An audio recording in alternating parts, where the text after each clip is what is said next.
Good morning, you guys. How are we all? We're ready to get started. Yes. We all in the right room? X-ray? X-ray? Focus? Yes. My watch says 5 minutes to go, but I think my watch is a bit slow. So we'll kick off. I've got to welcome our guests from Invercargill. We can't see them, but apparently they can see us, or they can see me. So I'm going to have to stand here and talk to you and introduce myself. I'm Bruce Pollock. I'm the account manager for Focus. Most of you you've met before. There's a few new faces in the audience, and there's a few regular faces, which is good to see. Graham, you've been a few times. Jolene as well. So good to see you back here. So, EXO User Community Workshop. It's a bit of a wrap-up. So today's team, we have got Eddie sitting down there. Some of you have met Eddie before. Next to him is Jeffrey, all the way from Invercargill. He's going to talk to us around some technology later on. And of course, Will at the front with Heather. And I think most of you will have met most of these folk before, which is great. A little bit of housekeeping, so the emergency procedure. If anything happens, please out the door at the back there, to your left, down the stairs and to your left. And we'll just meet in the courtyard out in the grass verge out there. There's an emergency sign. So please meet there. Toilets straight out the door as you came in on the left. Introductions, we'll have a bit of a round table in a second. And feedback forms. The feedback forms are really, really important for us. It's how we gauge the success of this event, and it's how we plan for the next one.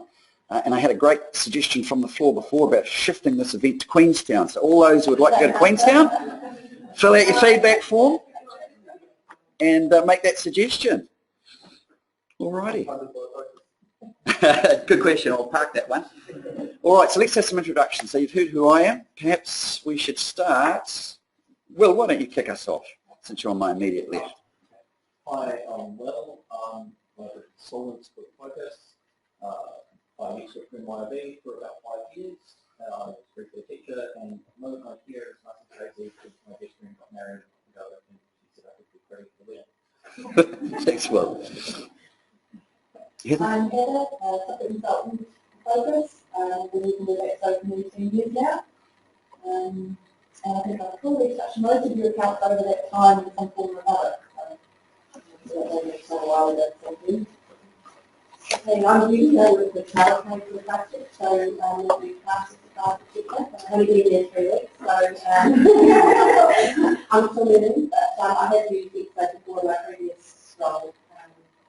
I've used it for a number of years, but I would say coming into this company they do things completely differently because our system was customised for our needs and this is completely differently touching basically it's a shop for the possible before. So yeah, I'm still learning. I'm Lee. We've got a consulting business, but we've had a retail arm, so we've been on the website for over 2 years, so I can understand the retail product. But we're doing a split, so we're just with the predominantly wholesalers. So we found that excellent has helped us grow that part of our business, and that means we can get the investing in that technology. I'm Julia, with the wider industry solutions. We use Harrow and use it certified from here. We have a very small powder, I'm sure. So what else I could say? I'm Jen, I'm from New Zealand, and I'm using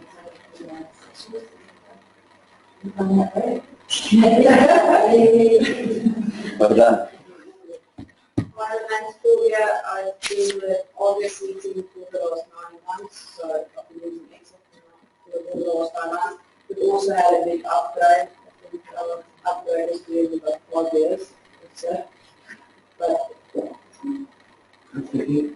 I'm from New Zealand Hockey Company. We're just next door here something. So we trade with ourselves for us for retail studio in this contract. We've been like something, but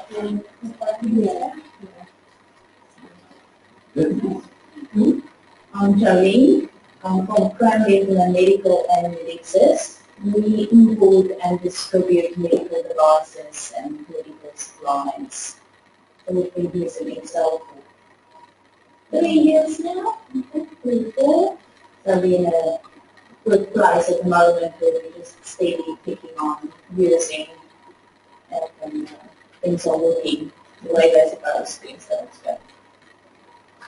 My name is Chris, I'm from Involved Industries, and we've just got the cloud, so it comes up. So that's all that, everybody. Yeah, I'm Malcolm Ambrosi as well. Same thing. Been training in Cobalt EDS, which is initial data security installation and maintenance. I've been there for about 3 years now, which is my first chance looking at EXO, but either pushing us to go and out, we'll see what happens. So, yeah, Wayne from City. I've been here for about 2 months. So I'm still pretty new to EXO and it's my way into it. And yeah, so next one.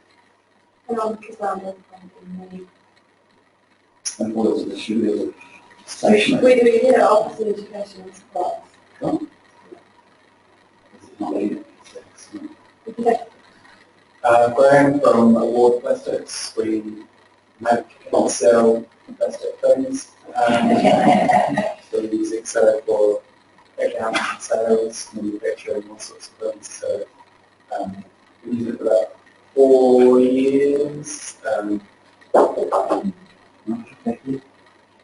Nicole. I work for Aviva and we incorporated Christchurch Women's Refuge. Several years ago, I have started a couple months ago with the role, and I'm looking for streamlining the product so that we can introduce more modules. At the right place. Yeah. Super users here and some new users. Excellent, thanks everybody. Eddie, and do you want to introduce yourself? I'm Eddie, I'm a consultant place. I've been with EXO now for 7 or 8 years as well. With many of you have the implementations of EXO through training and support. Yeah, that's me. Thank you. I'm Jeff Hinton, I'm from Invercargill. I've been at Focus 23, 3.5 years, 6 months short of when Focus was started actually. I know absolutely nothing about accounting systems. So purchase orders and anything else confused the living heck out of me. So I'm purely technical. I started off nearly 40 years ago, 38 years ago on IBM, and I've kind of had an association with it ever since. So I'm not here to talk about accounting systems. Jeff's going to run us through some technical stuff later on. Thanks, Jeff. Thanks, you, everybody. Alrighty. So the agenda, so as per normal, it's sort of split into 3 groups. So we've got the focus topics up first. Then we talk about the wrap-up. We're going to look at the product roadmap with Heather, and Will's going to give us a bit of an insight into advanced people. Graham over there is going to talk to us a bit more about Award Plastics, what they do, how they use EXO, how they use Exosoft, some of their time track product. Jeff, as I mentioned before, he'll give us a talk around the technical elements underpinning all of the software and underpinning a lot of businesses. And then it's the open floor session. So this is where we encourage you to share knowledge, collaborate together, ask silly questions or even good ones, and try and just unlock the power of your ERP, because it's a really big, powerful product, and each of us only know so much about each of it, so we can get more learning if we can share information. And then we'll break for lunch, and hopefully you can stick around for lunch, mix and mingle. Jeff will be here, we'll all be here sometime, so we can take conversations further if need be. Sound right? Yep, good. Okay, so the user group. So the idea of the user group is all about collaboration. So it's about us sharing ideas, as I've talked to already. So there's power in that collective. So we encourage you to participate here and now, but also once we finish. So we've got a LinkedIn group, we've got a Facebook page. We encourage you to look at those, read our blogs, get engaged with us, get engaged with people in the room and other users to extend your knowledge, make it all better, and streamline some of your office efficiencies, as we heard already. Any questions on that one? Clear as mud? Great, okay. So, update from me, and most exciting thing that's happened to me recently was going to the MYOB conference in Barossa Valley. Yay! Drank a lot of wine, probably too much, had a good time. But I got to talk to all of the other MYOB partners, and there's quite a few of them now, as you probably know. MYOB purchased Greentree, so we've now got the Greentree community as resellers too for MYOB. So it's a big group of people to talk to, and lots of customers. They were throwing around some interesting numbers. 22,000 users on the ecosystem now, 2,700 different sites. So the power of MYOB is just growing and growing and growing. And some of the themes are around clients, collaboration, and simplification.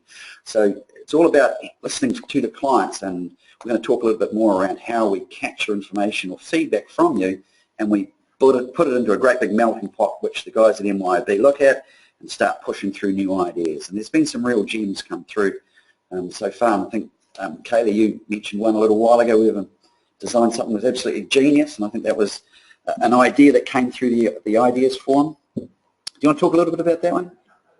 Can't remember it? It's the user timeout profile. User timeout profile, yeah. Okay, so brilliant. So that came from the user community back into MYOB, and they did something about it, and so that they're very interested in hearing from their clients. The collaboration, again, what's happening out there, what do we need to do, how do we improve it? And simplification, there's a lot of talk about, well, we've got to make software simpler. You know, software's been around for so long now, gone are the days where we all need user manuals and we all read it. Software and well-designed software is very intuitive. So they're constantly working at refining it and making it simpler to do stuff. So there's a lot of talk about that. There was also a lot of talk about the research and development. So MYOB are investing around $60 million in their applications and developing this stuff. So huge investment. It represents about 15% of their revenue. So very, very keen on the R&D side. So it's good to hear that the platform owners so heavily involved in the development. There was a lot of talk about the acquisition of Greentree, but of course that comes on the back of a whole bunch of other acquisitions. In actual fact, if you start looking at it way back at BankLink, and probably even before 2013, they've been buying companies. And they do these very, very strategically to get better software for you as users. So the BankLink was all around banking and automation of bank feeds right across their whole portfolio of products. PayGlobal, they looked at PayGlobal and thought, crikey, paying people in New Zealand is fraught with challenges. There's over 14 different pay products around there. Everybody seems to be doing it differently. So PayGlobal was the start of that journey. We're going to talk a little bit about Advanced People, but that's and that was released 1st of March, so we'll get another insight into what's happening in the payroll. And of course, the Australian New Zealand purchase or release of MYOB Advanced. So that's MYOB's cloud ERP product via the purchase through Acumatica in North America. Greentree, of course, you already knew about. Paycorp. Paycorp's a big payment engine, a bank-to-bank paying mechanism, so they purchased that recently. I think that actually settles on the 1st of April. So that's imminent, and again, that's around getting the IP within that business and exposing it through to their software products.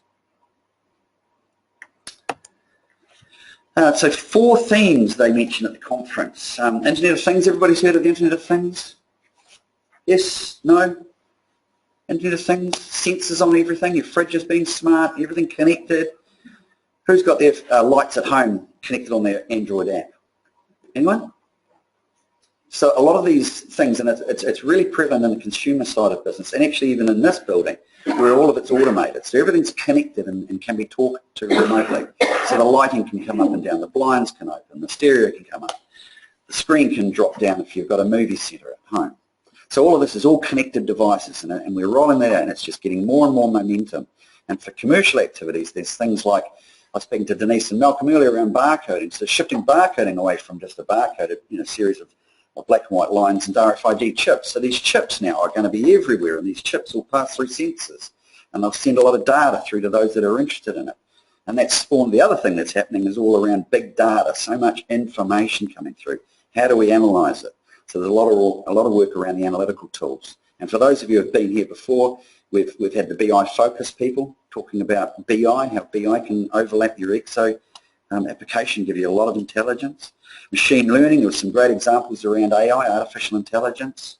That's just going leaps and bounds. They gave a demonstration about how one phone could capture a taxi receipt, and he actually talked to it to put that expense into his ERP system, and that was pretty cool. You know, photographed it, load to my ERP expense account, and the machine came back and said, oh, which code, and it was a fantastic demonstration of how AI is working. And service, augmenting technology, it's just how service is going to get better and better. As consumers, our expectations are higher and higher, and service has just got to go with that. Still on the theme, so about the roadmaps, and this comes back to my earlier point about product delivery. How do we make releases that are of value back to you as users? So there's a couple of inputs there. There's the internal influences. That's all around their NPS score and what the market, what the surveys they're telling them. Customer voices through portals, things like Portals idea. External influences, what's happening externally. Emerging technology, these sorts of things, all come into this melting pot to produce a roadmap, to produce a product that comes out to you. And that's what we're here to talk about, is that the new release, the big release that came out last year, and how we're all excited about it because it's going to help the way that you run your business. MYOB also have High Achievers Awards. That is, they recognise partners for their efforts in dealing with their clients and dealing with the sales, the revenue, the whole ethos of MYOB around creating that community. So there's a couple of awards. There's Excellence in Business Development, there's one in Marketing, and there's one in Customer Experience. Does anybody know who won the Customer Experience Award last year for MYOB? Okay, so we did. So we won it last year, and we won it the year before. So the year before and the last year. So we're pretty stoked about that. So it's 2 years in a row winning the Customer Excellence Award. So that's fantastic. Round of applause. Yes. That's all really from you guys, actually, helping us and getting engaged with us and getting a much better product. So is there any questions? I've gone through that pretty quickly, but I'm ahead of schedule and time-wise, so that's good. Bruce, the NPS, so that's what drives the customer excellence. Correct. There's a number of ways that MYOB, in actual fact, and Focus measure their success in terms of their customer excellence. How are we engaging with people? And that's through a number of surveys. There's many of you in the room who have completed the survey, and thank you very much for doing that. We encourage you to keep that going because they mean a lot to us as the vendor, but also we can sort of hold it up in a shining light to MYOB and say, hey, listen, look how good we are. Give us another award. We work hard to keep our clients happy, keep them on board. So and there's also telemetry. There's also built-in software within the actual the applications now that are coming onto the market and how they can see where people are struggling so they can make adjustments to things. A number of ways. All right? No questions? Okay, wonderful. All right, well look, I'll hand it across to Eddie now. Eddie, you can talk a little bit more about the product itself and give us the wrap-up. Great, thanks Bruce. Over to you. Thank you.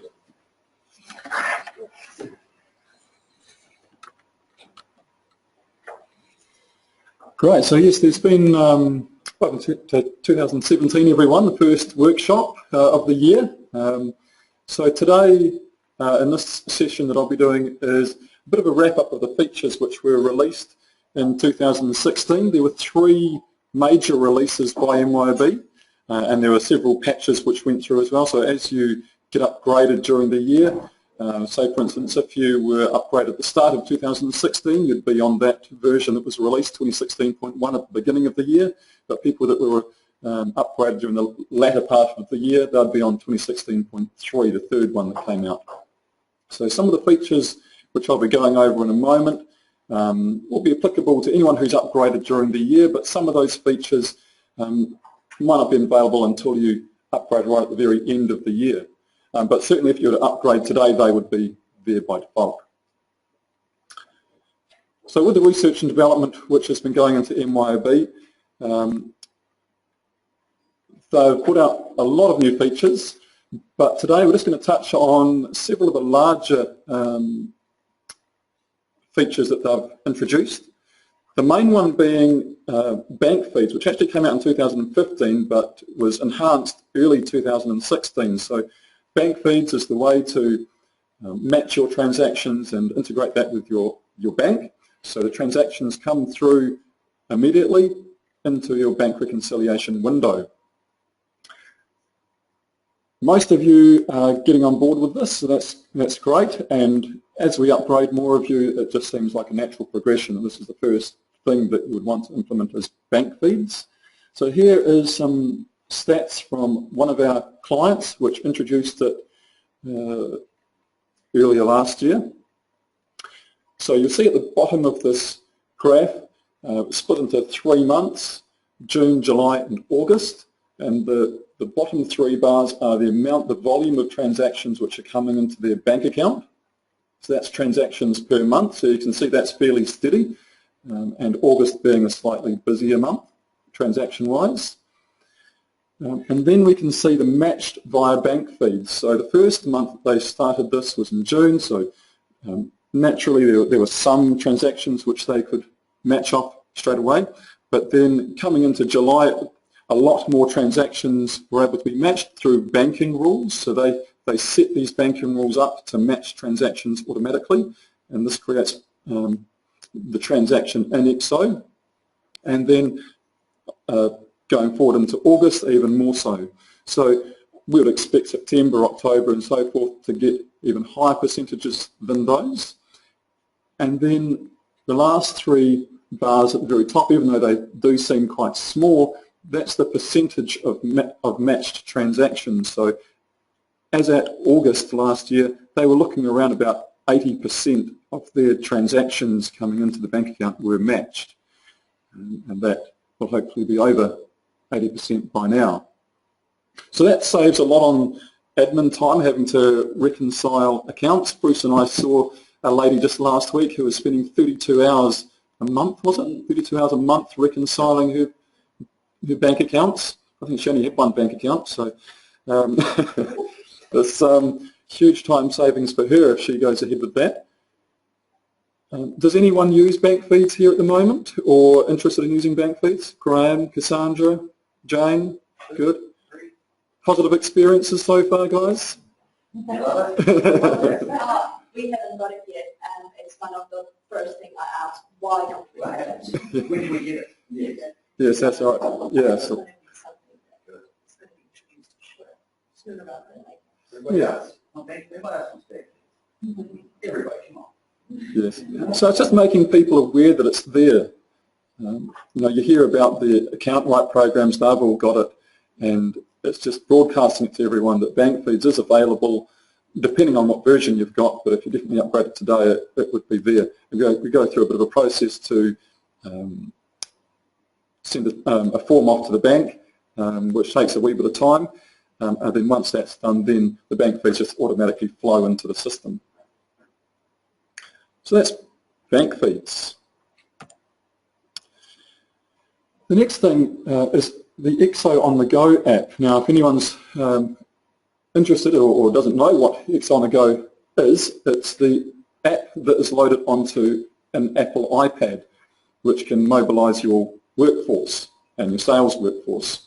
And we've got our Focus iPad down here if anyone's interested during the breaks to have a look at what On the Go can do.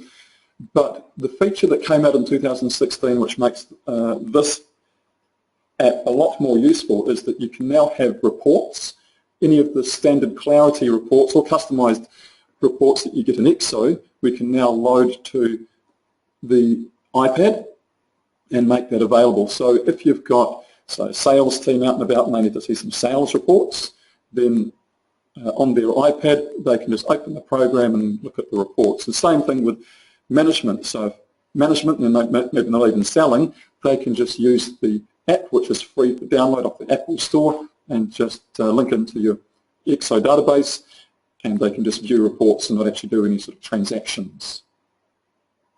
Anybody use anything on the Go here? You know what, hi, Grant, a big user. Anyone else? Who's got a mobile CRM or mobile sales coach? I can start that on the road. Information on the road reports. Chris, I don't know if you guys have Wayne, yes? Do you use it, Wayne? No, not yet. We're looking at it. We do look at it. Okay. Well, make sure you check the ground. He's got some good experience, I'm sure he can show us around Yeah, so it can do a lot of things. It's got a built-in map feature to it. As you can see, the map icon there. So what that does is it can pinpoint, say, where your sales are coming from or who you have to go and see next. And it just helps your sales staff in any means possible whilst they're out on the road. The most exciting feature about it is that it's free. With every more user that you have, you get a version, a license of it every before. So there's no login purchase. Yeah, that's right. So it combines all of your EXO core and CRM and job costing licenses, and that's the maximum number of free on-the-go users you can have. So if you've got 2 EXO core, 2 job cost and 2 CRM licenses, then you've got 6 free on-the-go licenses. Anything over than 6, if you need a 7th license, then there is a cost for that. It doesn't use one of your licenses. No. If someone's on the mobile, it doesn't kill your... No, it doesn't use any of the licenses. And it's live, so you can enter a sales order, you save sales order on the app, you will see your user sitting at the desk at head office, you will see that sales order right there. The inventory on it is live, so the stock items that they're seeing and say stock items that they're seeing in the warehouse and head office. And you can see all the customer details, account balances, so if you actually walk in to see a customer, say, oh, well, you owe X amount of dollars. Before you place that order. Yeah, so it's got all the information that it's got all the information that you'd expect from a mobile salesperson to effectively manage a sales process, going out and seeing someone, getting reports, making a sales order, and having that flow through into the server-based version of EXO or the cloud-based version instantly. Have that available there for admin staff back at the office to then process that sales order. Graham, you use it slightly differently, don't you? You have it in your store, in your showroom, so people can come in and if they're interested in getting on your newsletter or... Yeah, we're working on that. So we're working on getting towards that. So our sales guys taking it around and using it for stuff on the fly. But we're looking at putting it in our showroom because we have a bit of trouble with people's handwriting or getting misheard, and then we try and ring or email the person and we can't contact them.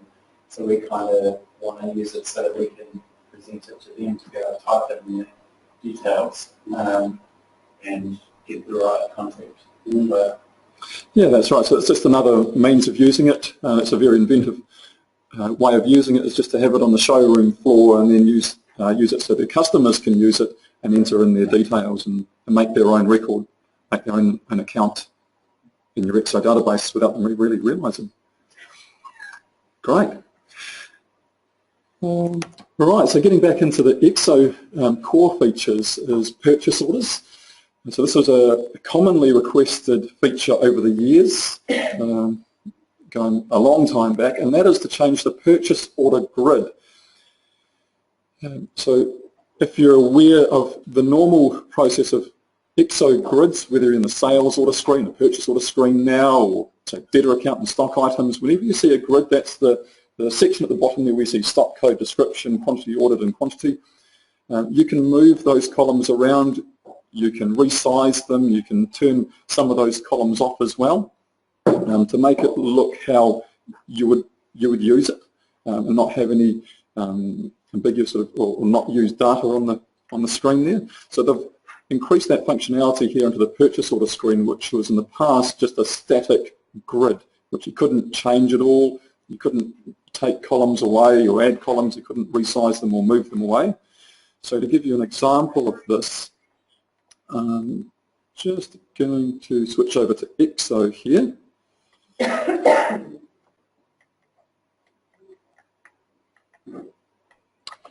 So if I open up an existing purchase order,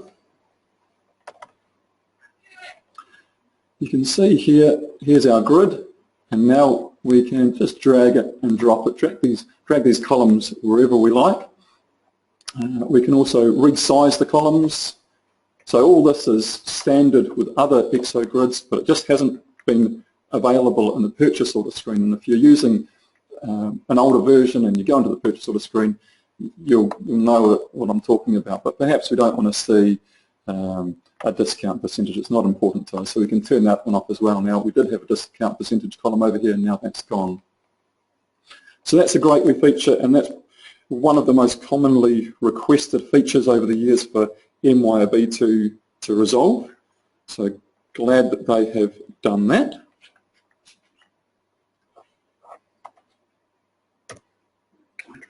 Yes. Yes. Yes. Yep, it's recording. Yes, Shift F5. The next one is business alerts. So business alerts have been around since a few years ago. And what business alerts do, they're a little bit different from pop-up alerts. So pop-up alerts are where you open up say a creditor account and a little alert will come up saying, so maybe this creditor is in stop credit or something like that. You manually type in a message and it always appears. But business alerts are a little bit different. They're more customizable. So they fire when a certain rule is placed and you save a record. So in this case here, we've got a business alert on a creditor account, the creditor account screen. So whenever a creditor account is saved and there is no bank account number entered, then it would pop up with an error message, or not an error message, but a warning message. And that can be blocking the user from actually saving the record, or it could just be a warning so they can actually progress that transaction or account and press save, but it does prompt them for something. So maybe you're saving a sales order and it's a prompt to say, can you include some potting mix with your order? So you can upsell. But this one, yeah, I'll show you an example of this perhaps as well, so you can get a better understanding of unit files. Two, good. Okay. Good luck to you. Okay, good. Okay.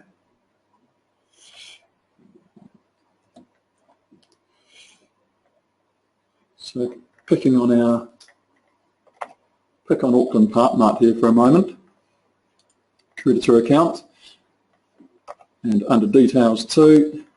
So at the moment, because they have a bank account number in here, even though it's not the right format, I know, I can press save and nothing appears. But if for some reason that was to be blank and I tried to save that, I get this message and I can't go any further. I can't save this record until I enter a bank account. You format rules on that, so you can put a Absolutely. So the right format in for a bank account. yeah, so those alerts are really customizable. So anything that you want to have happen can probably be made to happen. And they can be tied to a key user. So you might have 5,000 people who are fantastic away and right now the benefits, you can just make the alert so it pops up with them and not the others. Yeah, so it can be user defined. Yes. Or you can make an alert that sends an email to the manager when something happens. So we could set this up so that if the bank account changes, the email automatically goes to the chief account person to say somebody's missing the bank account. Yes, that's a good one. On a positive note, hey, somebody's just done a $10,000 sales order, break out in public at 3 o'clock. It can be positive. So for those who want business alerts, how would they go about getting them? Is it something they do, or they need to contact you? Some are easy enough to create with a little bit of training. We have training for you to create some simple ones. The harder ones we include some SQL stuff, which is pretty close to do. But it's not programmed through the back end, it's just direct. So config, it's nice to get to, they're not long involved. It's just a case of really defining what you want to happen, when you want to see it, and who you want it to apply to, and what the actual outcome is. You want email, blocking, warning, all three.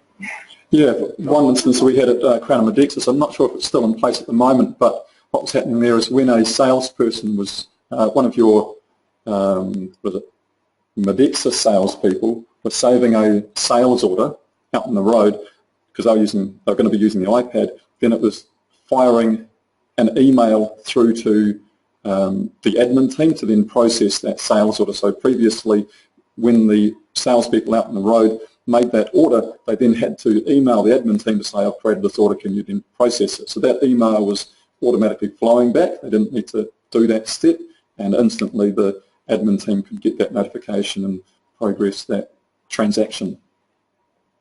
So that was a business alert. So that's been around, business alerts have been around for several years, but the feature in 2016 which they introduced was they enabled business alerts on account screens like debtor account, stock, creditor account screens, which was quite commonly requested as well. So case in point here where some type of user input wasn't defined properly.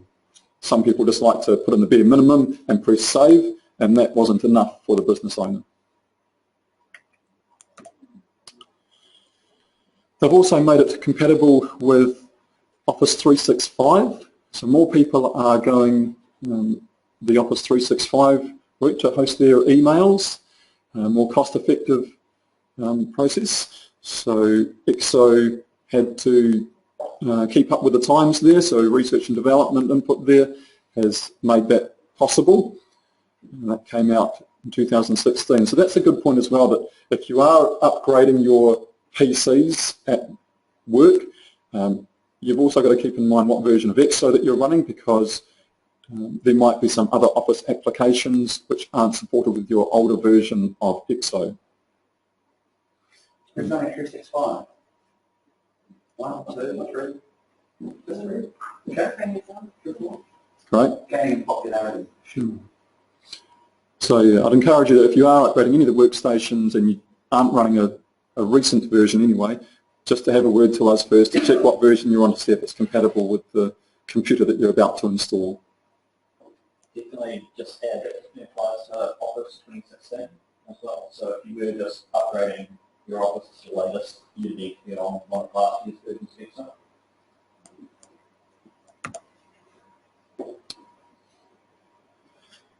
EXO. Also keeping up with the times is we're now required to file, ability to file GST reports electronically. So the age-old method in EXO that's been around for decades is in the GST report you just preview the GST and then you would transpose those figures onto your paper form, or then you would fire up an internet browser next to you and log into the IRD and then start punching in the figures. So this has now changed in the latest version of EXO, where EXO is now required to have an ability to file the GST reports electronically. And to do this, they now have at the bottom of the screen a submit option and a little tick box to say that all of this is correct. And when you fire that, then it automatically fires up, when you click submit, then it opens up the IRD web page, which you log into, and it has the figures coming through there. Not sure if anyone, this is fairly new, so I don't think anyone in the room is using this at the moment. Someone to call you here? Yeah, I actually had a question if there is because we did GST recently, the previous person who was doing it was showing me, and my question was, why is there no IRD portal? Yeah. So obviously there is, it's just we Yes. don't have it They yet. only just put it out in the last 6 months. Okay, So it's been in pilot. I think it's just on okay, more general. alright. And what version is one? I have no idea. I think I'll 15.2. Thank you. Okay.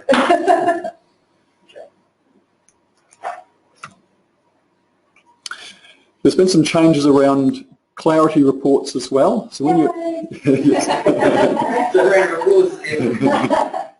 So when you're previewing clarity reports, previously you'd get the pop-up for the parameters window and you'd fill in your dates and settings and then go preview, and if you wanted to then change those dates you would then have to close the report and then do the thing again and press preview and get the report again, going around in circles. So now they've looked at that engine and thought we can do things a little better. So now when you preview the report, you've got a sidebar on the left-hand side here where you can just change those settings on the fly and then press refresh. So you've always got your report on the screen, you've always got your parameters next to it, and you can change them as you go. A lot easier. Another change that I've made to the clarity thing, which I haven't got up here, is they've now made it easier to export to Excel. So previously, around about 4 years ago, they made a change. When they exported clarity reports, you would only get the option to choose to Excel by report type or data type. but they've now included an ability to export to XLSX, which is the industry standard of Excel report format. So when you're not on this screen here, but the previous screen, there'll be an option if you choose export to Excel, there'll be a third option there saying export to Excel, XLSX. So that should improve some formatting issues which some people were getting as well when exporting to Excel. Any questions on those features? That's just a snippet of some of the main features. There are other features which were lots of other features which were released during the year. I've only touched on a small percentage of those which I felt were applicable to most people attending this conference. And all release notes are available on the website. There's an education centre which is just a web page, an MYOB Education Centre, which lists all of the release notes for all of the past versions. So we'll discuss all of these features plus everything else for each version. That's particularly important if you're jumping 4 or 5 years in one go, but sometimes it is really hard to know what has changed. You sort of look at it, it still works like sweet, but you don't actually look at all of the new features. And of course, to make sure that your upgrades run smoothly, a lot of the new features are activated. You do need to activate them and set them up for you.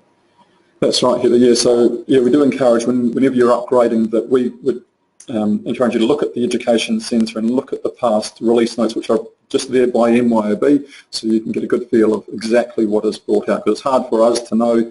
We think we know what features would benefit you the most, but by looking at Excel, the PDF documents, you get a better understanding of what's available.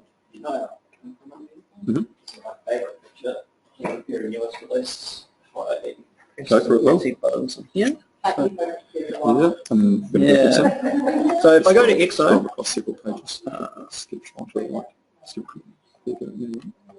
yeah. So if I press, I want to show them on that screen. So anybody using the That's report right? a good shot. 1, 2. What else? Yeah. Okay. We do a lot of report writing, as you can imagine. Hence why Heather was so excited about that change. It does make a really big difference. It's really easier if you've got it on one screen.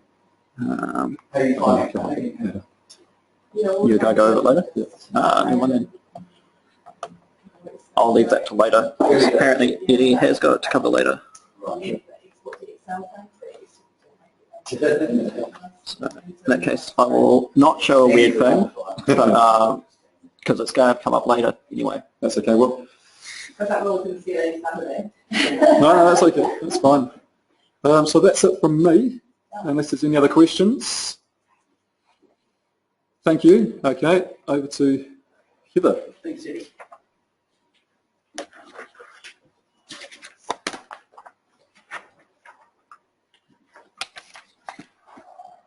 Right, the strategic product roadmap. So MYOB released a document, they released the version that I read through back in October last year, which talked about what's coming out in the next sort of 2 to 5 years of EXO developments. They've broken it down into work streams, and the work streams are around mobility, usability, extensibility, compatibility, thinking this is where the theme was going, reporting and analytics, and then the big one, which is the ideas portal. The programmers at MYOB refer to this as the AHA portal. They don't get out much. And it's really important because they actually, the programmers at MYOB who really write EXO, the lead programmer in particular, he doesn't get exposure to you guys. So the only feedback he gets on the work that he's doing, the things that go into EXO, is when we feed it back through to him. So if you're not saying to him, if we're not saying to us to feed back, we really like this or we really don't like this, or that was a big feature but we've got no use for it whatsoever, they don't hear that.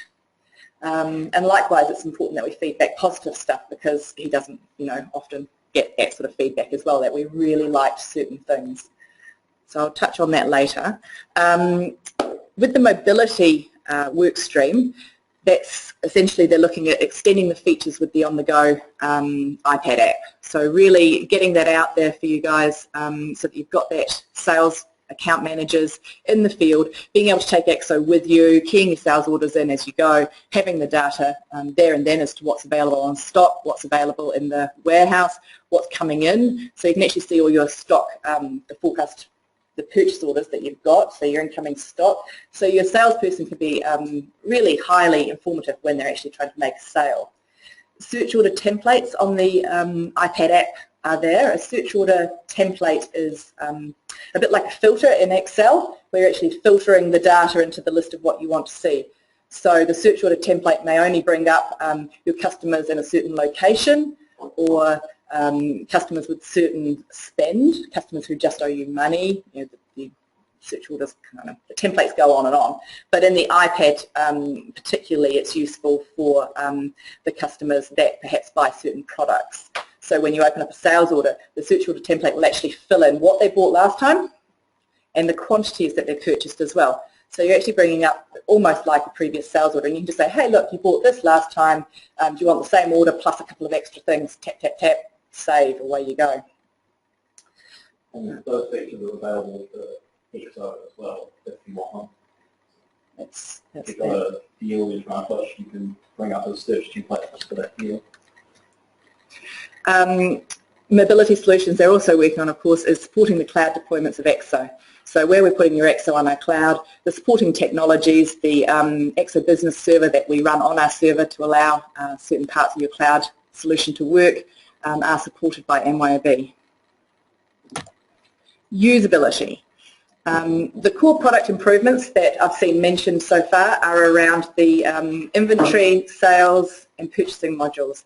And what they're talking about is improving the automation capabilities, reducing the amount of clicks that you have to make in order to do some of your simple processes, in order to make your sales order, to inwards goods cost your purchase orders, and to manage your inventory, to do your stock takes. It's all about making it smarter and managing exceptions, bringing in these business alerts to tell you if on your sales order the margin isn't right.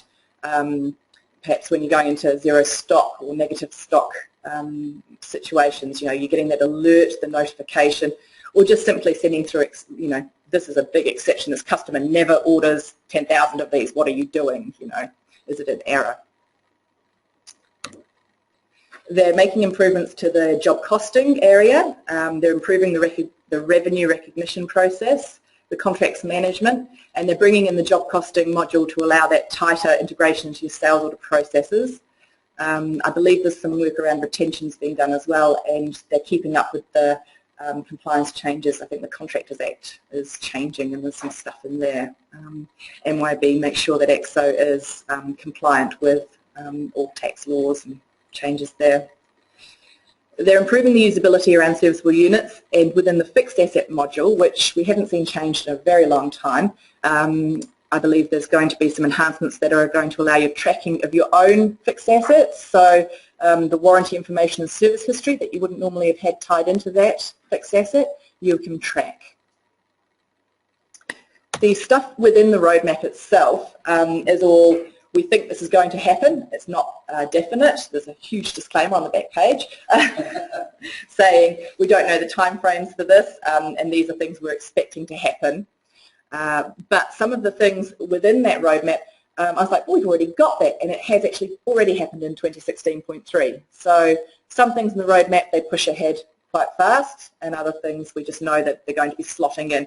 With every release there will be some features around performance, there'll be some features around business alerts, and that's what we've been seeing. Every release in the last 2 years has pretty much had extra business alert capability. So where the business alert actually fires from, it started off with just when you saved a sales order, it would fire. Now it's when you save a job quote, a debtor screen, creditor screen, purchase ordering, and it's right through the process that they're allowing that. And they're making them easier to write because they were actually quite difficult at the start. Business alerts now allow for composite rules. So your alert might actually have a rule behind it that's saying, if this happens and this happens or something else, then fire my alert or make something happen. So it's not just a flat rule of just, is this field blank? It's got to be, is this field blank and something else or this? so a mix and match. We've got that in place with clients on freight alerts. If the order is over a certain value and the customer is not a freight-free customer, then pop up an alert to remind the user they must key in freight and it should be $40. It's that sort of composite rule. So they're getting quite strong. With the extensibility, I actually had to Google what extensibility meant. I did that last night, and I thought it was extending the product, but actually it's a software engineering term, and it means future-proofing it. So they're actually ensuring that with changes to these features, it's going to take it more into the future of what you are likely to need as you're growing and as the product's evolving.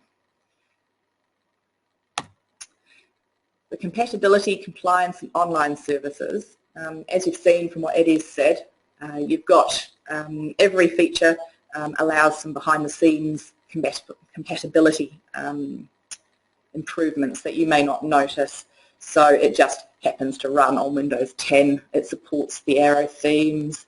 It will now run on SQL Server 2016. And they're constantly working on that sort of compatibility and ensuring that when Microsoft makes changes, which they can do at quite short notice, EXO is ready and the latest versions are going to support that. It is a key reason for keeping up to date with your upgrades, because at some point your PC will update itself with or without you telling it to, and suddenly something isn't going to work. Generally things like email seem to fall over the easiest. A new feature that I've seen talked about is an email delivery and tracking service that's going to provide some auditing and analysis of your email recipient activity. So just this week I had a client asking how they know if somebody has actually received an email and opened the attachment that's been sent an invoice. We're going to be looking at seeing some sort of feature from MYOB in a version coming up that's going to give you that information. So a use for that will be able to, you could follow up some outstanding debts perhaps. You know that they received the invoice, you know they opened it and viewed it. They can't say, no, we didn't, can you send it again, and buy themselves another few weeks. You're actually getting that. MYOB is working closely with the IRD to ensure that they're integrating with the online services, so that eGST, and I think there'll be more of that coming through as they support the online services. Something behind the scenes, again, that you might not take too much notice of when you're reading the release notes is the API, or the Application Programmers Interface. This is where MYOB are developing EXO to more easily integrate with third-party solutions. So most of you have more than likely got a website that's integrating into EXO, or dispatch type information courier, third-party apps like that. And MYOB are trying to make it so that EXO will very easily talk to that sort of package and save you a bit of the time and pain that it takes to actually get that integration going. Reporting and analytics, I'm very hopeful this does come to fruition, because it sounds like it's something other than Clarity. It's a consolidation of dashboards and reports into a tool that is easy to use, secure, and delivers reports via the cloud, desktop or mobile. Now that's all the information I have on that, but it sounds quite promising that it's going to be probably a little similar to the On-the-Go app, where you choose the report you want as if you were in the head office, but that report is actually generated on the cloud, via the cloud, and emailed back to the device. That's how the On-the-Go app works at the moment for reports. I suspect this tool will be something similar that's going to allow you to report and send the reports a bit more easily remotely. And the Ideas Portal, which is the big one. So this is where ideas from users like yourselves, they might only be a, literally one core user, have had some brilliant idea, fed it back to us. We've fed it into an Ideas Portal, so just a website that MYOB run, which is open to all of the partners, and we've logged that idea. Other partners vote on this idea if they think, oh, I've got clients that want that as well. That is fantastic. We really want that. MYOB monitors this and then actually takes the ideas on for review, and they go through quite a stringent process where they're reviewed for if it's actually going to benefit the product, how many clients would actually benefit from it, does it fit the product's roadmap, that sort of thing. But we see these ideas come through quite quickly into the next releases. So you have the direct ability to influence what's in this roadmap. It doesn't have to be set in concrete, and these releases don't just have to contain things that you don't need, want, or use. You can actually drive what's going into the product, and all you have to do is tell us. So email us, talk to us when we're on site, say, by the way, I really wish it did this for these business reasons, and then we can log the idea, we can put some weight into it, because Focus has a lot of clients, we can run it past our clients as well and say, actually this person's had the idea, but our wider client base would also really want this, and get some weight into it. The ideas that have been directly from the portal are now incorporated into 16.3 are the ones that I've just noted on the screen there. If you can read the very small print in there, which I can't. Probably the biggest one, which we mentioned, Kaylee particularly liked, but I think a lot of you will like, is that very simple profile to time out the user. So in this latest version, you can set timeout at 20 minutes, half an hour. If there's a period of inactivity where the user hasn't used EXO, a little warning will pop up and say, hey, you're about to time out. If there's nobody there, if they don't move the mouse, or click OK on that button, so they can still be working on something else, EXO will close off, and that license is then free to somebody else. So it really does save you some licenses, some license money, especially if you've got people who tend to come in the morning, log in, and then off to the warehouse, off out to get the coffee. You know, they're in it for the day, they want it, they're not going to lose it. Tough. You can set that by user level, so you aren't going to get yourself fired by logging the boss out. And if you are the boss, you know, yes, you can leave yourself in, and it doesn't have to apply to you. But it is quite a useful feature. And it's a simple idea. You know, imagine the person who's sitting there at the moment going, yes, that was mine, and I've got it, and it's in this release, you know. So we welcome your ideas, no matter how small, just send them through. There's no harm in us putting them on this ideas portal. There's no real cost to doing it. You know, send them to our support email box, or just talk to us when we're on site. We'll try and fit them in with other discussions. Support them with, you know, the business reasons for those ideas and how they will affect your business. It might just be this annoying click that comes up that 5 people have to do 10 times a day. Really say, you know, if it was not there, it's going to save you X amount of time, that sort of thing. So, not on this list, but something that got in the last couple of versions was some feedback from Graham about other bank feed streams where there's this column on the right-hand side, yep. And logically, when you were using it, it should be on the left. I didn't even notice because they didn't tell us it had changed, but Graham told me that like moves in, it's been swapped to the other side where it should be. That worked, and that's because I said to the guy that, oh, I can't see this is the wrong side. So some small things are easy to actually, they're easy for the programmers just to get in, and we have a great relationship with the MYOB programmers. So do, you know, hit us with your ideas and things. Certainly how you use it, like with the new bank feeds, we noticed that the rules were the old cash book limit was 200 lines, but how many lines you could do in one go. With the bank feeds, of course, it's sucking in all the information from your bank statement, and that became not big enough, so that was immediately changed, and that was straight through from into the ideas portal as well. So there's key features in the new, or key things within the new features that they will fix very quickly to make them more user-friendly straight away. Any questions? I can give you links to the October roadmap that MYOB published, if you like, which is basically the document that I've worked from. There was some bits and pieces from the latest conference that Bruce attended. Some of that's a bit commercially sensitive, but it did follow these lines. They are committed to the features within EXO, committed to moving it forward, committed to the 2+ version releases a year with the service packs in between where needed, and very much committed to your client feedback. Question? Invoice snapshot. Monday. Yes. So, because that was something else that I was wondering about. So does that mean we're going to now have accounts emailed? And yes, yeah, and that's also what they're going to be extending. That was one of the features that they're going to be putting in, is where you've got several contacts for a client, you can have those emails set to a transaction-based email. So when it's a job quote, it's going to go to this person.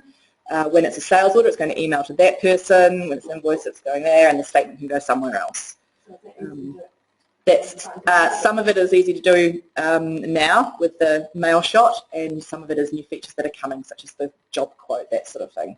There's features that we're looking forward to getting.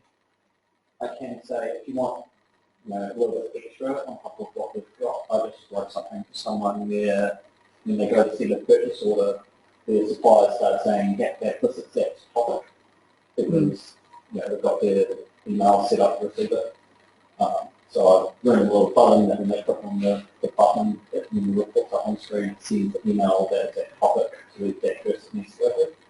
So if there's something that the software won't quite do, you can probably make it do it in the next way. So for our Invercargill people, if they couldn't hear, we have actually got, I think, 3 or 4 clients in Invercargill watching and listening to this.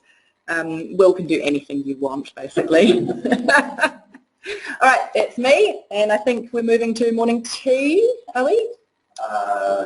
Going to do? Not quite. Not yet? Not quite. So Okay. any sort of feedback at this point? Oh, quick tips, sorry, Annie. So you heard from me a little bit about the conference and some things coming through. We've heard from Heather around the wrap-up 2016. Heather's done some future road mapping. You're excited? Yes.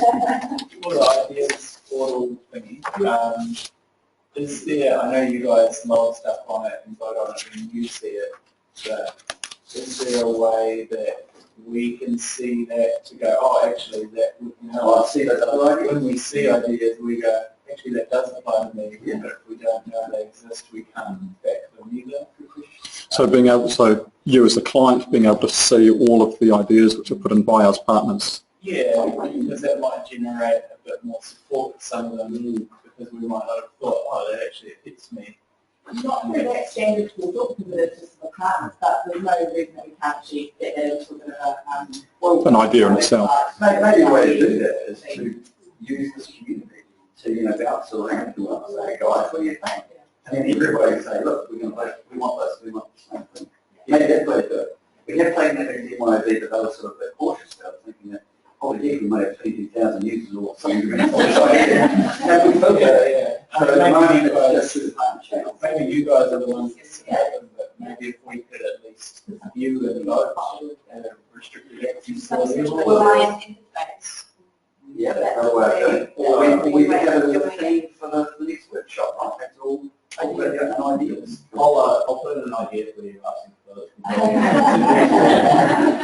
It was one of my questions, how to access ideas portal, because that was my. So at the moment you can't access that directly. And the main reason for that is the ideas really should come through the consultants to be able to say, well, actually, we can just make action for you now. It already exists, or this is a simple trigger and it falls into the realm of you will do this for you. This is customization, versus we have to change that kind of product. We need MIB to develop it. But great idea, great idea. Right, quick tips for Betty. Yeah, so the last workshop we ran, we did a quick tips section, which was well received. So bringing that back in this workshop now. And some of these tips are actually new features which were released in 2016 as well, so they could have been in the previous presentation, but I thought I'd include them in here. And the one which Will was going to show you actually was the Windows Aero theme and logo change as well. So what's happened here is MYOB have done a bit of a rebranding exercise. So they've changed, back in the day they were purple, and then EXO went through a purple and green sort of look, but now they have changed that. Yes, I'll post those. Now they've changed it, the look and feel of it, so it's a lot cleaner interface. It's quite white. Gone are the icons at the top here. So there used to be a shopping basket and a box under the stock tab. So they've redesigned the screen quite a lot to make it a lot cleaner. But also with the Aero theme is they have developed it so when you have two windows open like this, which you're always able to do, previously down the bottom toolbar, which would be showing kind of down here with the time and all the other programs you have open is they'd only just have one tab down there just for EXO. But now with the Windows Aero theme, as soon as you open up a new screen like this, it opens up a new tab, which then opens up a lot more usability functions to just tab through screens. So you can just shift tab. It's a lot easier as well if you've got duplicates, multiple screens, two screens running side by side. So you can switch between your, say your debtors screen and your creditor screen, or maybe job costing a lot easier, and also close them down a lot easier as well without closing the whole application down. And a new menu option called window at the top, where you can actually click on window and then drop down to see what open windows you've got. So you can quickly drag. Yeah, and that's just incorporating it back to what the normal user experience is using a Windows application is. You know, you open up your Outlook, you open up your Excel, and they open up as two separate tabs. So this is just the same thing, whereas before it was opening up just one single, basically one tab, one screen. There's one thing I don't know if it's unique with our old version of EXO, but the problem with job costings and opening up a job, go to create a purchase order against that job for a supplier. I can't then go back into job costing and open up another job until I do something with that purchase order. Oh, because, yeah, so... Is that something that's changed? So Tony's just asking there, is when he's in job costing and he's doing a purchase order through job costing and he's in the process of doing that purchase order, he then can't open up a new purchase order because that purchase order window is a new job, right, because that purchase order window is sort of open on the front of the screen, so it's sort of preventing you from accessing anything behind that screen. I don't know if that specific thing has changed, but we can certainly test it out in a moment and see if that has... I mean, it's just like I said, which means I have to know most of the time anyway, as long as I would do it on purchases. I think I would save or quit that purchase order before I can go through and do something else. It's a similar thing in invoicing when you're doing, there's a lot of creditors loading invoices on the same sort of thing. Yeah. You're loading an invoice and you can Yeah, phone call. Yes, there are some screens here which kind of you lock the screens behind it until you're finished on the screen that you're on. So yeah, we can give that a go. I understand that you wouldn't be able to create a conflict and open up something else that might mean that what you're doing on one screen is conflict in the background, but yeah. Yeah. Oh, we'll have a look at one tea break and get an answer to that. It's when you're drilling into a master file or something, and you go down into a transaction, you can't do anything else. Yeah. Just back out. Okay. So that's the Windows Aero theme, the logo changes. Oops, Shift F5. Shift F5, not F5. Get it back out. Yeah, I can put it last. Go through here. You can recap there. It is. Oh, ceiling graph, huh? yeah, ceiling grams number. So there's also been more extra fields, so a lot of you will be using extra fields in various screens, so that's where you can capture more information which isn't available on the out-of-the-box EXO. So for instance, if you're in the debtors screen, debtor account screen, and you need to enter a mobile number, there isn't actually a mobile phone number field. There is a phone number field, but that's, you could take it up with the office phone number, so we can create an extra field called mobile number, and that is one extra field. And previously you could have up to 24 extra fields. But now in one of the, I think it was 2016.2, so midway through last year, they've increased that to 38 extra fields. So obviously some people are using up all 24. Graham, you use a lot of them for sales orders, I think it is. Yeah, we had 24 exactly. Yeah, we luckily got 24 and no more. We were very lucky on that. 28, I think. Right. We put some more ones we needed, and it just happened to be just after that. So So what I'm talking about there is, again, if we have a look at say, a creditor account, and if we click on number 11, that guy there. So here we've got three extra fields which sometimes appear on the front screen. So they're there, but to see the other extra fields, we can click on this extra fields tab, and previously you can only get 24, but now we've got up to 38, as you can see there. So that's how it would look And it is painstakingly headache and making those to show that, so you know. Oh, it wasn't too much pain. I'll copy and paste. So Graham, these are quite a lot of fields. What's all in there? You report on each of these fields? What's the value of the business on these extra fields? Yeah, so we use lots of different modules. We start at CRM and come through to a sales order, and then also sometimes go through to a job. We like to bring through the sales info, like the lead type or lead source through, but then also so that if a job doesn't start at CRM, but starts at sales order, you can choose it from that list as well for capturing that. But then also the salespeople need to define which manufacturing processes they want to be used. So we've got 12 of them, different types of ways that things can be made, so they then come through. So just, yeah. It's important to know that your extra fields can show on the grids as well. A lot of people don't realise that, but that's important now. So on a picture grid or sell on the grid, you can actually have Yeah, that's right.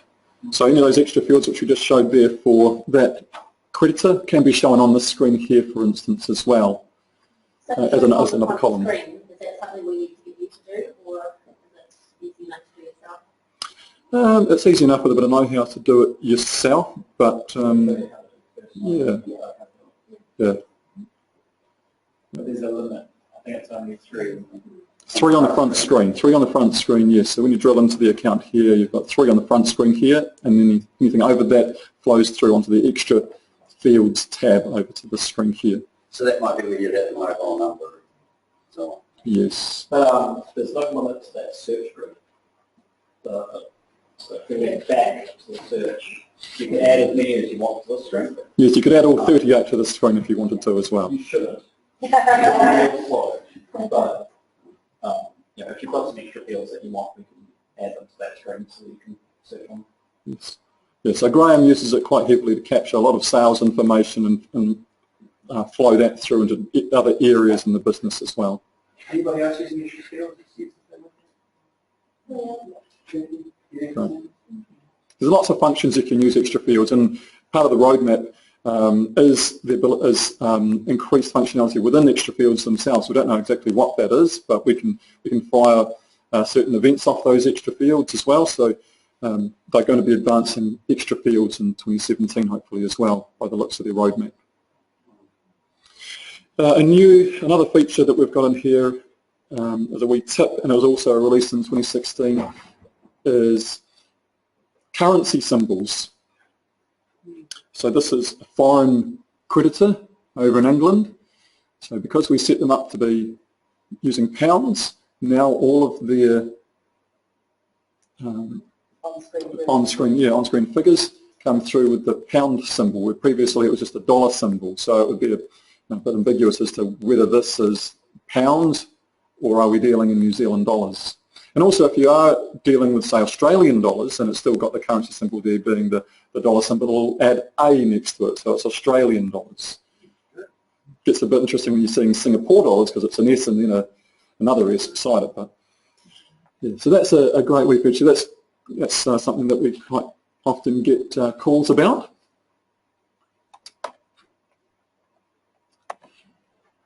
And another feature which is quite handy, which has been released fairly recently, I'll just drag this over to the other screen, is the ability to post transactions. Is it going to drag through? Should I drag through? Let's grab it again. It's not going to drag through. Okay, we might see if this will work anyway. But it's the ability to post your transactions to the general ledger without even going into EXO. So when you need to do a bank reconciliation, you need to post your transactions through to the general ledger, and some people do that monthly, some people do that daily, but it's a task which means you've got to be logged into EXO to do.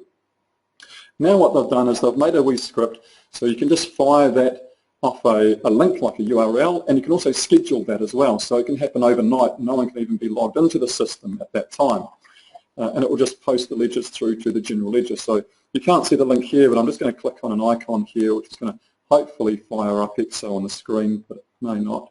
and it will, no, it's not going to fire it up on that screen, unfortunately. For those of you who find that these processes for GL, this can slow down a little bit. It's really helpful to have that process checking for out of hours. Yes. You can have X open at the time if you wanted to run it, but otherwise it would just run automatically if you wanted it to without any user input. So those are a couple of quick tips available now in the system. All of the ones that I've shown you here, though, are tips which have been released in the 2016 versions and available now. Okay. Awesome. Thank you. Thanks. Any questions for the quick tips? We're running at about on time, so morning tea now. Is there any more questions? We can take that. Great. Morning tea.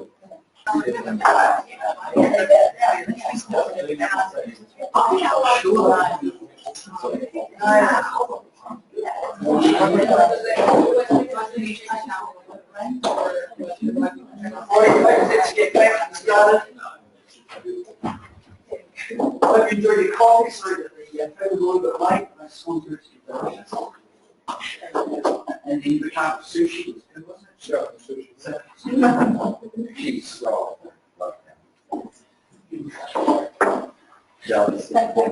Right, let's get off here. Now the next part of the event is to hear from Graham. So Graham's going to talk to us about how he uses EXO at Award Plastics. Graham's given a cover talk before, I think, Graham, haven't you? Wonderful. Yeah. Wonderful. Okay, so we're going to be looking for the next guest speaker. I might choose them. Can I choose them? You can try. So, Graham, why don't you come up? Thanks. Have we got going? Wonderful. Graham, over to you.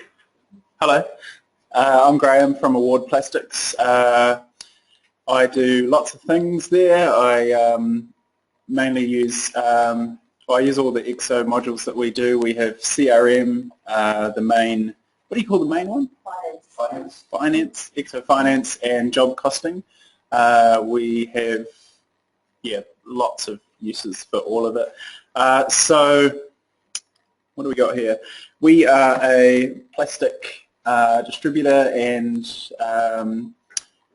manufacturer. We make all sorts of things. There's a list of stuff that we do there, right from display products and brochure holders and that sort of thing, through to double glazing, do-it-yourself kits, things for your house and garden, custom stuff. We do a lot of work for other companies, a few of you in this room, and yeah, basically anything out of plastic we can probably do it, which is good fun. So how we use, this is our new premises. We just moved there about 2 weeks ago, over in Sockburn. We were in Sydenham, so twice as far to go to work in the morning for me, but it's all brand new, clean and lovely, so we're loving it. It's awesome. We get to have a brand new place, lots more space, because we just seem to be growing and growing, doing lots more things. My boss has a love of buying machinery, so we keep running out of space and having to squeeze these big forming, laser cutty, all sorts of things, machines into a small factory. So we had to eventually move because they sold our last place because of earthquake stuff, which forced us into a nice big huge factory, which you can't really actually see, but it's huge. So that's good, a good sign of growth. So that's good. We use EXO, like I said, the core finance for accounts and sales, stock management. We use CRM for our sales team to gather leads, do quotes, to then push into sales. Job cost for our factory, manufacturing, creating jobs, costing them, analysing if we're making money or not. Just started using Accountant's Assistant. Eddie showed us that. You probably don't know you've got it. We didn't. It's free to use, so write that one down. Basically, the whole licensing thing, we had to free up one when our accountant wanted to get on and look at a live figure. but it turns out they can do it using this other module for free. Also our boss, he really gets onto EXO, so he just uses that to do his reporting and that sort of thing. So see these guys about that, that's come in handy. As well as we use a remote connection. We've got a branch in Palmerston North, and he runs up there, just a one-man operation, and he connects to our live database here and enters all his sales and things, and we can pass on jobs for him to do as well. So, I'm not sure what... here's some pictures. Here's some things we do. We made those new gold band taxi things you've probably seen driving around. So that's moulded plastic with lights in it, to put it simply. This was at a hotel. We laser cut out a plastic New Zealand and they put little tea light candles on it in a pool. Don't know why, but they asked us to do it, so we did. Selling the pool or candles? Probably both. I don't know. It was interesting, but just some examples there of what we do. A current project, I don't think we have a picture. We're blow moulding these domes to go on top of an incubator to go over to third world countries. Ray Avery is heading it up. It's a project of his, and basically making infant incubators really cheap and affordable for third world countries. So we're pretty stoked to be able to help out with that. So yeah, we do lots of stuff with plastic, which is cool. So here we go. Whoa, words. So I've kind of said that top bit. Some new features that we're using, bank feeds, heard a bit about that. That is really saving us a lot of time. Our accounts lady Rosemary, she does a lot of data entry with bank transactions, and she's picked up really quickly how to make rules. She comes to me when she's having trouble with anything, and I've hardly seen her in regards to bank feeds, which is great. So it shows that it's actually quite easy to set them up, and then the idea is that you set up the rule once, you basically never have to manually enter that type of transaction again. So we're loving that. It's saving her hours and hours. She would spend probably a good first half of her day doing bank stuff, but now, flying through it. On the go, the iPad app, that's good. Sales guys are out and about. They can look up on the spot, orders, stock info, maybe someone wants a price for, we've got so many products, so many different items, so rather than having to search through a catalogue or, that sort of thing, they can actually go into EXO, type it in, get the latest price or whatever it is for that, that customer. They can also enter their inquiries and lead information and orders and that sort of thing, so that's good. As I said before, we're looking to keep using On The Go, expand how we use it for a few different purposes and just make things a bit more mobile. We're kind of trying to stop using so much paper. We, in the past, have used a lot, and we're trying to get everything we can do to go paperless, so On The Go is a big part of that. Idle timeout, we heard about that. That's awesome. We don't like spending money on licenses, so it's good that we can kick those people off that are useless at logging out. Mainly the sales guys that come in and log in, and then they just go out for the day, and we'd have to go around and check everyone's computers and log them out. And also, I think our backup didn't work if somebody was still logged in overnight when it was scheduled to do it, so it gives you that peace of mind that the backup's always going to work because no one's going to be on.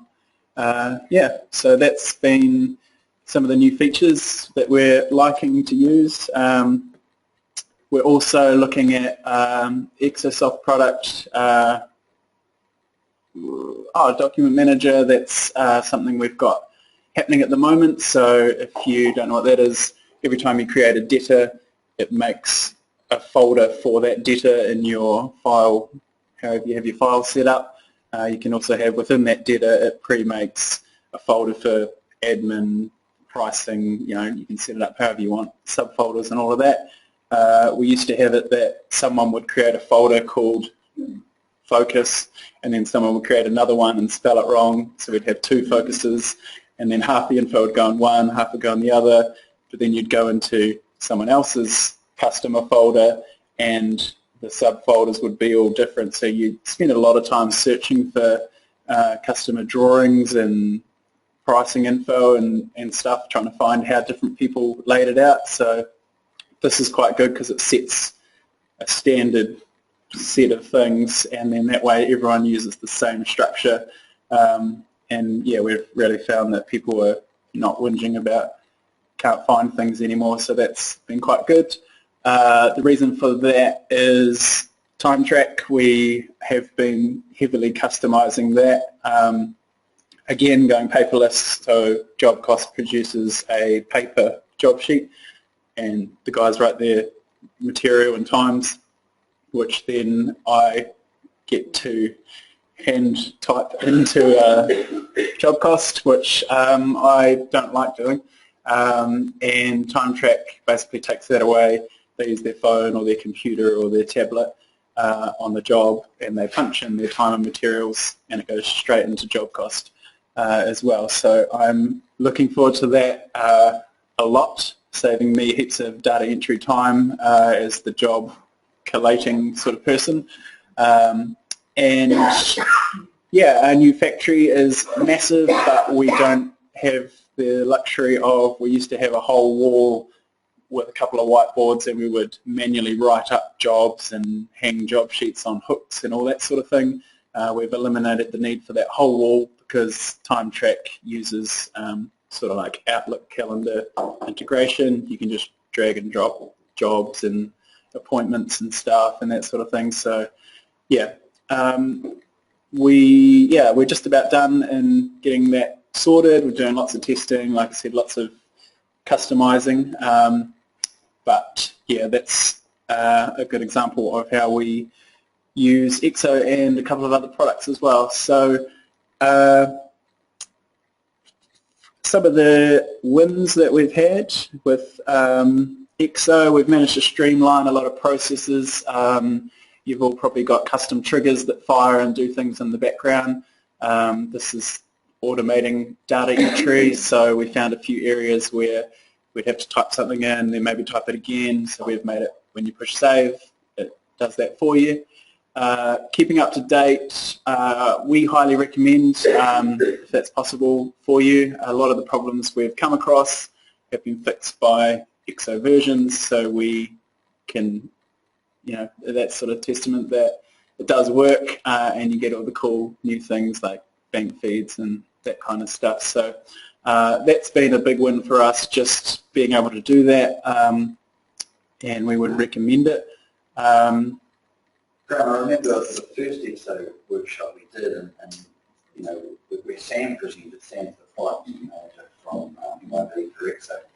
And I remember a lot of the pain that was felt by you at the time. Sam's common answer back to you was, well, actually, we fixed it on the version that you got. Yeah. So we didn't put it in that version. So yeah, just to reiterate Graham's point there, keeping current makes a lot of sense. I know there's a lot of pain sometimes, and people can be reluctant to do it, but if you get too far behind, you're not maximising what you could be doing. So again, I think mention that is a very important thing. Keep current as much as you can. Yeah, and I mean, I'll be honest, it did take some investment to upgrade, took a lot of time, and obviously that comes with a cost, but honestly the savings in time that we have through these issues that aren't happening, I'd say they've paid off the upgrade by themselves. So I'm not being paid to say that, it's just my opinion, so that's good. What else we got? Overall, we feel our setup phase has taken a few years, which it has. Like I said, in manufacturing, we're not just doing straight buy something and then sell it. It's quite difficult. We've got to kind of find workarounds for how to build things out of parts of other things, and it gets a little bit tricky. So we can't just use out of the box. So we've spent, a few years making improvements and getting it to how we want it to work, but we feel like right now we've kind of just crossed that line, it feels really good because now we can look forward and do things that we we want to make it do further than that, rather than try and make it catch up to where we want to be. So yeah, that's where we're at the moment, which is, we call that a win because we're not playing catch up anymore.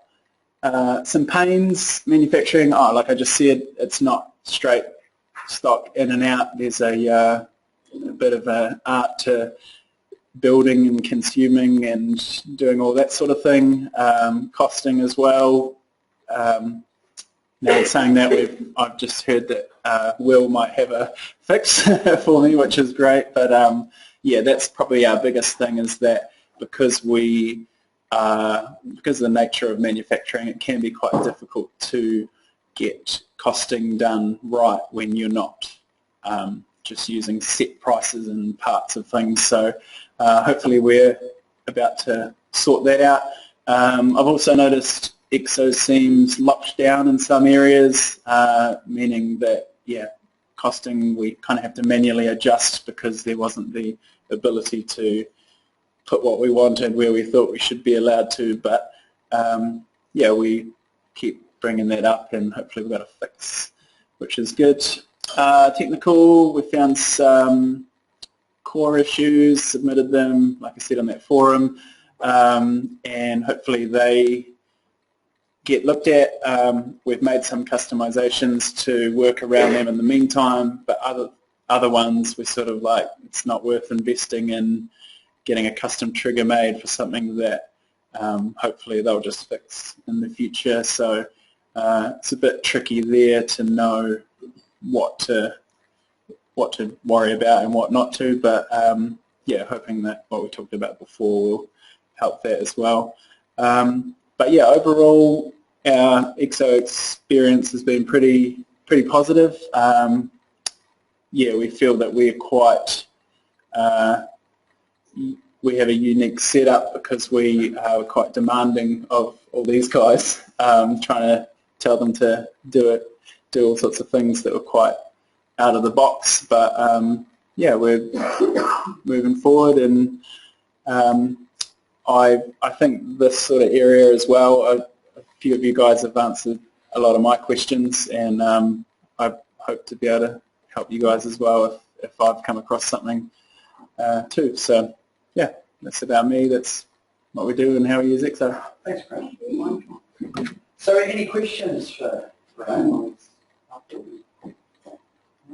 I'm part of the community here, and Jones over here. Did you and Joel catch up at some point around time track and how you use that program? What did we do? We discussed it. Well, we were looking at it, and I can't remember what happened. We were in the process of getting it, and I think it was going to be an option as well for them. So just shows how, while we are here in the room, doesn't mean that it ends here. You can always go to the phone numbers, and if you hear something Graham's doing or something that somebody else is doing, you can contact them directly and get the value that way as well. It's good that you managed to make communication outside of this. Oh, that's right. Yeah, we were talking about. That's right. Yeah, you're thinking of the Melrose company. Oh, that was to do with that. But yeah, we were talking about something else. So there you go. There's another example. But yeah, there was stuff that we were struggling with Brian. That's right. Did you get there? Okay. I never got the check. No. It is serialized warranty process. So we have to find a workaround for warranty products when we send goods away to be repaired. Because if we receive stock in at $0, it affected our inventory, the stock valuation. And then if you send it out again, it has got a value attached to it. So our accounts was getting messed up. Right. So we just had to find workarounds. Okay. And Graham was able to help you with that. Yeah, I had an idea of something we'd done and suggested it, and I think we left it at that. So it's good to know that you got there. Yeah. Awesome. Thank you, Grant. Cool. As our guest speaker, I'd like to give you something to encourage others to be the next guest speaker. Awesome. Thank you very much. And yes, you can choose the next speaker. Alrighty. Now, that leads us up to the next section, which I do believe is Best Practices IT with Jeff. So, Jeff, perhaps you could give us impart some wisdom on IT. Right. So I've got some notes, but I'm going to change the order of those. I think we might just do the DR last because I think it's going to go on a bit. So Heather asked me to come and do the speech, and even though I'm part owner of the business, I struggle to do this shameless sort of sales pitch. So I'm actually trying not to do that today. I think Focus has always started off as it started off 20 odd years ago when Rod had been in Focus for 6 months, and I came back from the UK and started off Queenstown. I think one thing we've always strived to do is not to oversell and not to undersell, but to provide a solution for people and not do a cut and run. And I guess the fact that we're sort of 53 people now proves that somewhere along the line we made some good decisions with that. Yeah. Just for anyone who's looking for Jeff's notes, I think they're behind. Yep, there should be notes in there. If you want to look at them, you can get it. So.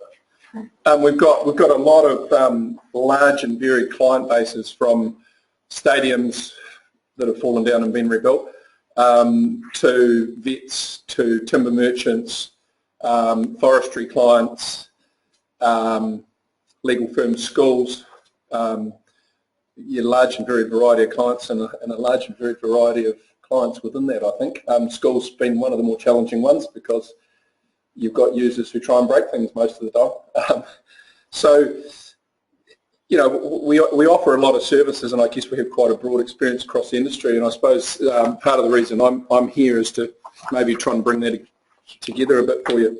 Interesting comment, one of the things I wrote down with emerging technologies, which I then took off this list, was smart dots, which you mentioned about. I remember the ad on the TV a while ago with the guy in the grocery store when he went in, and they were talking about smart dots being on food packaging. He had a big coat on, he filled them out, and then he walked out of the camera, he walked out the door, and it went beep beep and told him how much he owed. Yeah. It's kind of not happened. It's one of those smart emerging technologies which actually really hasn't. We've looked at it a lot. I'm only saying this because I think there's one person at least here who's interested in it for the timber industry. Your airline bag, and a lot of international airlines have a smart dot on your baggage code. When it goes through the conveyor, it's called a hollow tunnel. It has just a wire reader over top of it. It's a passive dot. They're really cheap. You buy them in sheets like you do stickers. You can laser print stuff on them. They go under a baggage conveyor. There's a wire reader, and it reads where your bag is. It has to be within a metre because the dot's got no battery on it, and that's a lot of where this smart technology comes down. To get any size reading on them, they have to be powered, and all of a sudden when you start powering them, they go up to $10 a dot. So for the likes of sawmills, we're trying to have a hollow tunnel through a door when a forklift runs through with a pack of wood. We can't stick $10 readers on those because when they go through the kilns, they kind of end up in a puddle on the floor. So I sort of looked at doing that and took it off. I concentrated on a few things here, and who's in cloud already here? Who's all in cloud or partially in cloud? Who's dipping their toes in the water? Probably a lot of people. Yeah. Yeah. So there used to be a thing with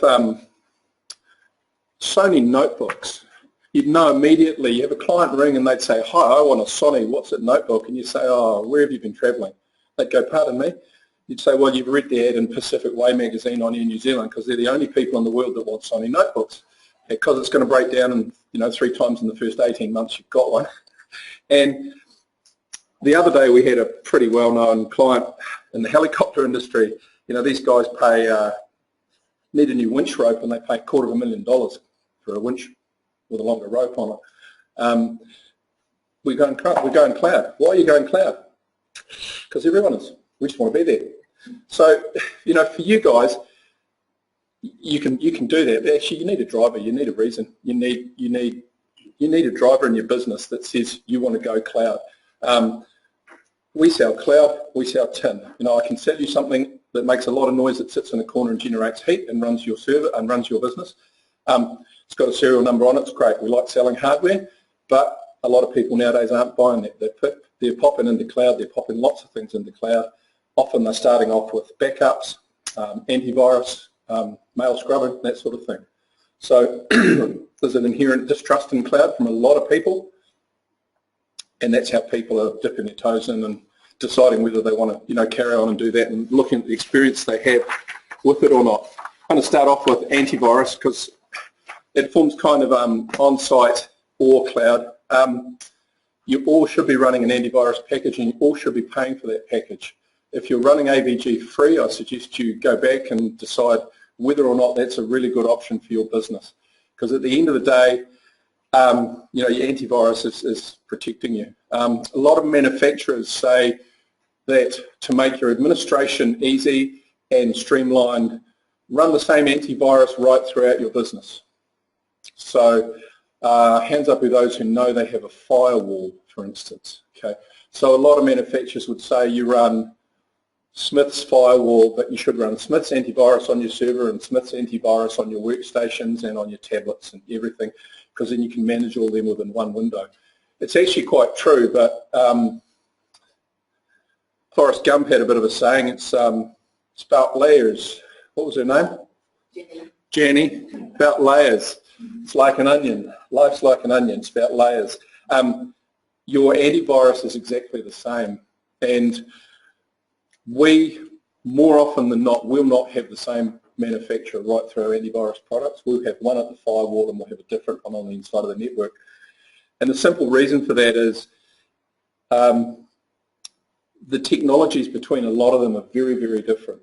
A lot of them are very much signature based. So they will go out and they will look for a particular signature for a file or a particular signature of something that's actually happening on your system, i.e. a virus is going and it's opening this and renaming it to that, or it's called a particular name. That's fine as long as the definitions up there at the manufacturer are current and know about that virus. And anyone here been hit with, no, let's not ask that, people don't want to disclose that. If you have been hit with CryptoLocker or any one of its variants, do you all know what CryptoLocker is? Opens your files, gets on your system, opens your files, generates, it has a key sitting up at a Eastern European website, puts a key on your machine, and it encrypts all your files. So we had a legal site in Invercargill that had 158,000 files encrypted in something like 7 minutes. It's very fast. You cannot break it. You cannot recover from it. You have to pay your Bitcoin to the charming scammers in Eastern Europe, and they will send you a file to decrypt your files back again, and you're $3,000 in the hole. Or you restore from a backup, or you say, bugger it, I don't want them, and you just carry on. So crypto variants are just coming out like that. So any signature-based antivirus is likely not to know the latest form of crypto, and likely you'll get hit with the latest form of crypto and you'll be encrypted just like that. So any of your staff say, I've got a file that I created yesterday or this morning and I can't now open it, the bells should be going off. And from EXO, it's when you go through a report, because the character files get encrypted. Yep. So your EXO will be working, you're lucky, but you're going to print it and be like, oh, I can't print that report. And you'll get these very innocuous, just really basic calls through from a guy saying, I just can't print this morning. Like, oh, you know, as fast as you can, because it can actually be sitting there encrypting the background. Turn your server off if it's on a server. Right. Turn your workstations off. If you don't have a server, just turn them off. Power them down. You do turn them off, what happens when you turn them back on? Wouldn't it just kick back? Well, yes, but by that time you've pulled the plug out. Yeah. You turn it on without it connected to the network and then carry on. Right. Signature-based is great. Behavior-based is good as well. So a behavior-based antivirus will say, there's a file here that's running. It's opened another file on my server. It's renamed it. It's opened another file. Stop. So it's looking for particular behaviours that many of the crypto or the other virus type things exhibit. There's a lot of them that combine those. So we use Bitdefender on our hosted one. It works pretty well. We had a client who had crypto. It nailed 3 files, and then the Bitdefender flattened it and stopped it happening. Pretty happy client on that one.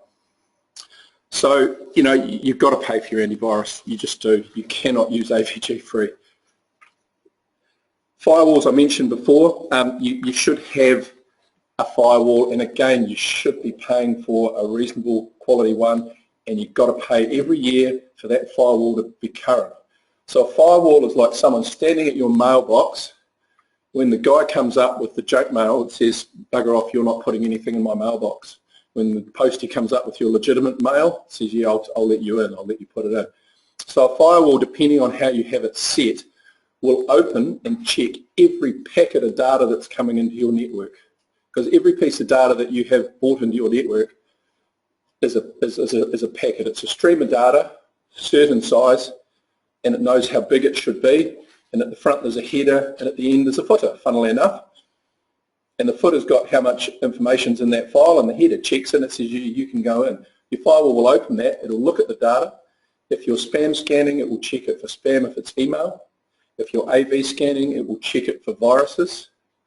And if you're statefully inspecting, which most firewalls will do, it will check that whole packet of data to make sure there's nothing specific in there. It will block attempts. You've heard about hackers launching denial of service attacks at people. You know, the FBI and Australian government got a whole lot from China. They just throw just masses of data at these people's sites, and then they fall over. Firewalls will deal with that and stop it happening. Just on firewalls, if I can ask a question. So I run Windows 10 on my machine at home. It's got a firewall facility. Is that enough? So that's fine on a home machine, but in a business you need, your firewall is your wall, your barrier between the outside wall and you. So anything external to your network and yourself. It's your first line of defense from people coming back into your network and hacking, slashing, spamming, whatever it may be. You know, nowadays it's called UTM, Universal Threat Management. All firewalls will have that sort of UTM scanning in them, but they have definitions and they download them and they keep updated, so you have to pay every year to keep them running and current. So from a business context, make sure you've got an enterprise scale firewall. Yeah, look, I mean, sub $1,000 for a small business, and then you go up to lots. So the big thing is UTM, and it covers firewalls and it covers your antivirus. Got to have it.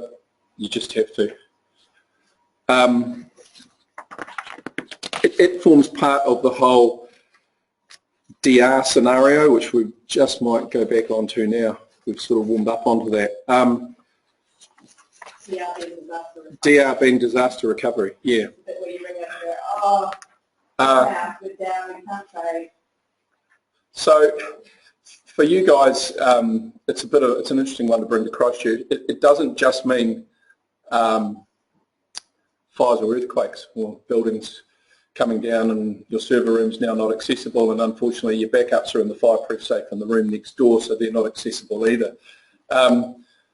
We've got a bit of a term, it might be my term, I don't know, Sod's Law. Does anyone else have your quote, Sod's Law? Sod's Law says you shall take backups, but when you come to restore those backups, they'll be corrupt.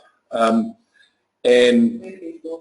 yeah, it's a bit like literally the time I walked into a client to restore some files for her CBA accounting system.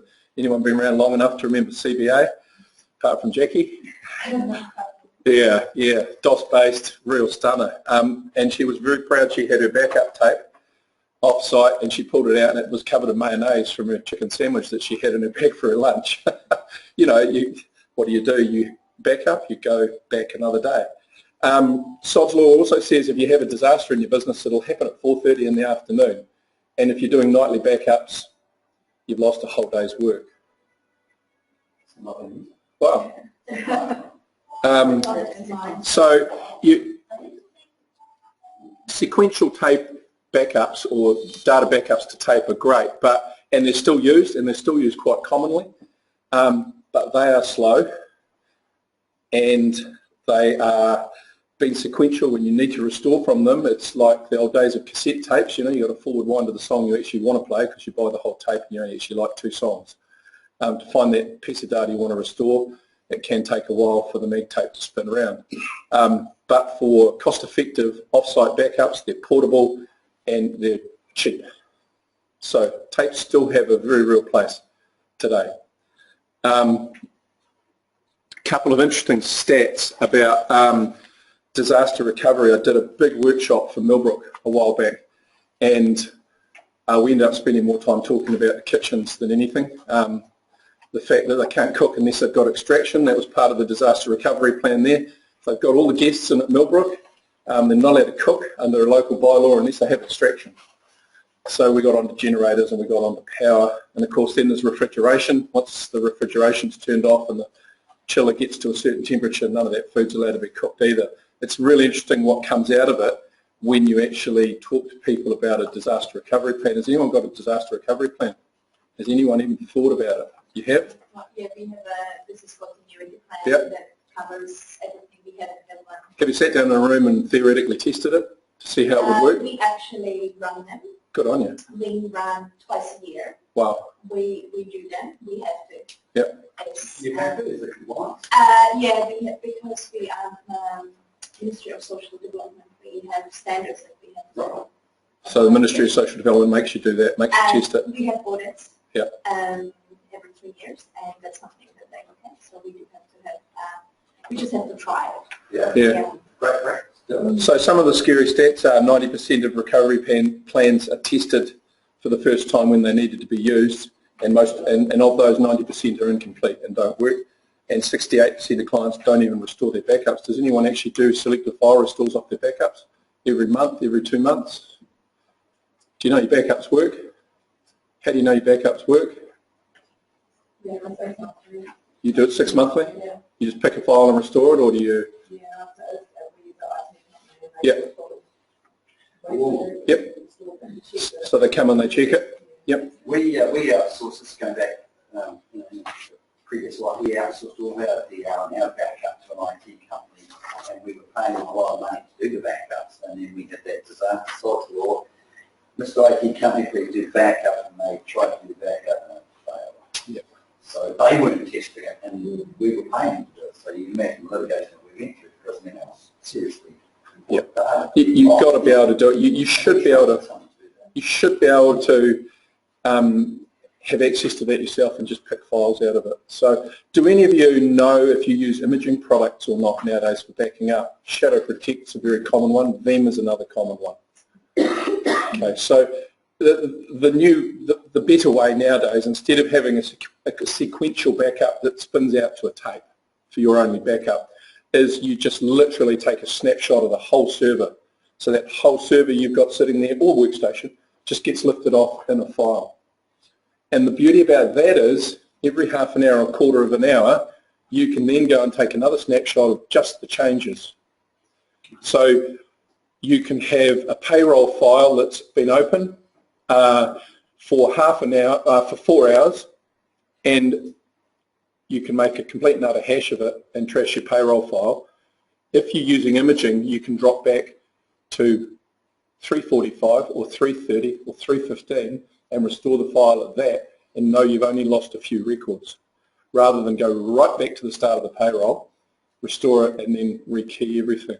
It's exactly the same with Word documents or Excel documents. One of the favourite accounting tricks is not to start from scratch. I'll grab your file, your Excel summary file, then I'll start putting my data in it, and then I'll go file save instead of save as, and then I've nuked all your data, so they need to recover the file. If you've got an image, you'll see that file name with 8, 9, 10 different renditions of that file below it for every time it was snapshotted, every quarter of an hour or half an hour, and you can restore back and make that your primary image anytime you like, or you can grab it and drag it to your desktop and open it up in a separate location. Imaging is the way to go. It's huge as far as restore times go. You know, we had a client who had a terminal server. Some of you will be running remote users. They run off what's called a terminal server. We had an image of that terminal server and it spun down. It was an old Dell. We restored it back onto an IBM server in 45 minutes. That was all the downtime they had. Whole thing restored and up because we had a complete image of it. With a tape, I have to come in with my software and I have to load the Windows operating system and I have to load all the programs back on it and I have to configure it all up, and I'm 4 days down before I've even got the darn thing powered up for the users. With an image, I come on, I drop the image over the top and it's away. It's very, very powerful now. Yeah. Yes? How is imaging, like we have just our SQL database for Excel is now 12, 13 gig, 20 gig, something like that. It's huge. So our backup takes a long time on the tape. With the imaging, and then we do transactional backups because we had issues with earthquake and blah, blah. So if we're doing imaging, does that slow anything down? How long would it take? And is it with the whole server, like with that size files, does that make any difference? I mean, how... And when you're into imaging, it pauses the server like that, which on a really busy SQL server you may notice, just fractionally, and it takes an image at that time. So and bangs it off to a temporary file. It's like a snapshot, just a snapshot straight away. But you're not taking the whole database. Yeah. Once you've snapshotted that whole server with the database, all you're taking is the delta changes, or with the SQL agent, you're just taking the tables and everything that's been added to it since or changed since. Yeah. So your snapshots, there's a fine line between how much data you're generating in a 1 hour period, say, as opposed to do you snapshot every hour or do you snapshot every 15 minutes? Yeah, I mean, we've got So 8 users, so we're doing a lot of data in an hour. So there's that balance as to how often you snapshot, because obviously if you snapshot more often, your data that you're capturing is smaller. Yeah. Because if you snapshot every 4 hours, you're actually snapshotting a whole lot more, and it takes longer to write it. So with the restoring process, so when we had a problem, we have to go back to a full backup, which we do at night, and then we do hourly transactional backups, which takes a while to work through with the size of the database. You'd still do that, or you'd do an imaging basis? You do an imaging basis with SQL, an imaging product which is smart and knows how to back up SQL, and you can then restore back to single transactions and single tables and rerun the logs and just pick the small amounts of data that you wish to put back into the SQL tables.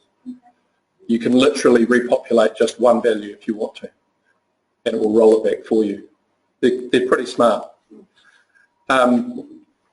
The other good feature about imaging, I asked it before, if you check your backups, is a lot of the products, which you have to pay good money for, you can tell to automatically test your backups. So it will, at 11 o'clock at night, you say, I want to test my mail server. It's actually smart, or I want to test my SQL server, more applicable. It's actually smart. It knows that if you have a SQL server, you also have to have what's called a domain controller running beside it. So the domain controller is the server that's got all your security on it. It's where you go to add your users, delete your users, change passwords and everything. So in order to run SQL, you need a server that's got all your user permissions and everything on it. It'll say, I'm going to test SQL, I'm going to fire up the domain controller as well. It does it automatically. It runs them up. It will make transactional changes. It will reverse them. It will check the integrity of it. It will shut them down, and it will send you an email to say, I've tested your domain controller and your SQL server, and your backup chain is correct. Fantastic. Pretty smart, pretty clever. And it'd be quicker than doing transactional back, because we have problems with running scripts at night where we're fixing stuff. Yeah, with SQL you still should be running your maintenance plans as well though. And if you're running free SQL, then you should be running a backup tool that'll back up your free SQL or your Windows, your SQL Express databases, most definitely.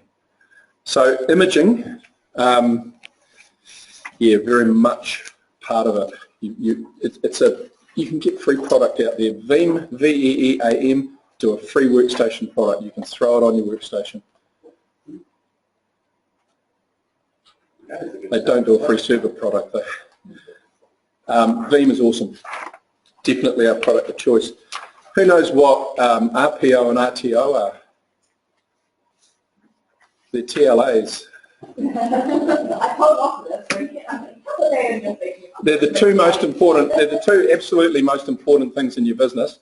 And if you do a disaster recovery exercise, which you've done, I guarantee you'll have, depending on how big your business is, 3 or 4 different opinions on what they should be. Your recovery point objective is where you can, if I come and tip a watering can of water on your server and it releases the smoke-filled technology that's within it, which they do sometimes, the recovery point objective is the how much data you're going to lose, basically, when you recover that server. So if you're taking nightly tape backups and it's 4 o'clock in the afternoon, you're going to lose a whole day. Your recovery point is yesterday. If you're doing an imaging product and you're imaging every hour, your recovery point is 1 hour. Now, if it takes me 4 days to get your server back online, it's still very blimmin' easy to remember what you did in the last hour and have all that noted down for when your server comes back online. It's very hard to remember after all that what you did in the last day and to accurately get it right. So they're really important. Your recovery point objective, your recovery time objective says, if I know I'm only going to lose an hour's worth of data, how long does it take me to get my function back up and running? How long does it take my IT guy to get a new server or a lone server in and to get me back online so I can start functioning? Millbrook, we had bloody RPOs and RTOs all over the place. How the business will make a decision on what they do, I don't know. But, you know, from chefs to the golf carts to everybody, they're all different. So in your business, it's okay and it's probably correct that lots of parts of your business will have very different recovery point and recovery times. And you will find that you'll have a manager that says, don't need email, bloody nuisance, interrupts my day, can't get any work done because of it. Go and knock the email server on the head and see who the first guy is that complains he hasn't got his email. It'll be that person, because all of a sudden he realises how important email actually is. Or another product like email. Your infrastructure, whoever's going to be restoring the system, make sure they understand perhaps that that's some of the most important things for you. That's the first thing to be restoring. We had seen the case where a client was crypto-locked and just the order of events with all the backups, all the photos from 6 years ago, all the files, and eventually they got down to SQL kind of thing, and it was a day before they finally got their Excel trading again. Whereas it could have been the first thing, but enough trading and the other stuff which hardly gets used could have been installed later. And that should be part of your disaster recovery plan, is your order of restore. And who's responsible for making the decisions. If you want a ACME template for disaster recovery, I can give you let Heather know. I can send you a 25-page document which you can turn into 5 or 3 or 20 if you wish. It's got almost everything you probably should be thinking about as far as doing DR does, as far as with your DR. You know, who the primary contacts are, what's your backup cycle? You know, if it's not your normal IT guy and he comes in to restore, how does he know what your backups, whether you've got hourly, daily, you know, how does he know? Are they color-coded? Who obeys the 3-2-1 rule for backups? Because we're talking about DR. Here. Here. So the whole thing with backup, what I'm trying to say here is your whole thing about disaster recovery, it's not about the earthquake that breaks your building and it's not about the fire that burns your building. 90% of it for buildings is fire or flood as an internal one. It's about the virus infection that absolutely screams over your system and nukes you. It's about dealing with lots of spam. It's about having good backups and it's about having good procedures on it. There's just so much sitting in there. So 3-2-1 rule, it's a really old, it's like the father-son-grandfather rule for backup tapes, but we've kind of gone through that. 3 copies of your data. You should have 3 copies of your data. 2 on different types of media. So you might have 1 copy on tape, you might have 1 on hard drive. If you have all your backups on a mechanical disk that has a motor and a spinning platter, I would suggest that you want to maybe change that so you've got another copy, because mechanical disks break down. And when they break down, you can't get the data off them. You should have one copy off-site. 321. It's about testing.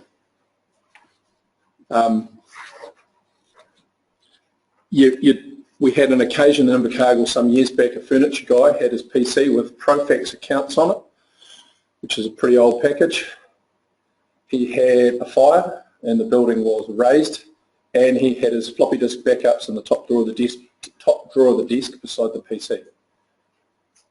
And he rings, he got 98% of his money back from people by just writing to them saying, I think you might owe me some money. Honesty of people, I guess, yes. But, you know, you don't want to get in that situation. Your fireproof safe is only fireproof for X amount of minutes and up to so many degrees, unless you've got a stonkingly big investment in a fireproof safe. So, you know, it's a simple message. When you are doing your DR plan, you have to have enough storage for your copies of your data, and you have to pay for that. And you can't skim. Gartner Group say your unstructured storage on your server will increase by 65% a year, and I can name you 2 major law firms in Invercargill who were within 2% over 5 years of that figure, because we spec'd their system, and I spec'd storage at 65 on 65 on 65, and they were that much left when we rolled them out after 5 years. They were so close, it was scary. Unstructured data is Word documents, Excel spreadsheets, PDFs, files, iPhone blimmin' backups in people's personal profiles, and add 65% a year to your server storage, then go back, and then if you've got DR storage where you're imaging, add that to your imaging storage as well. Every email that comes into your business, every attachment, average of 5 times duplicated. That stupid Christmas joke you send me, I send on to you and you and you, and then I save it in my personal drive. You know, that's what happens. So when that happens, all that data that's getting stored on your primary storage also has to be imaged off onto your DR storage. So when you're buying DR storage, buy plenty and buy proper. Very, very, very simple.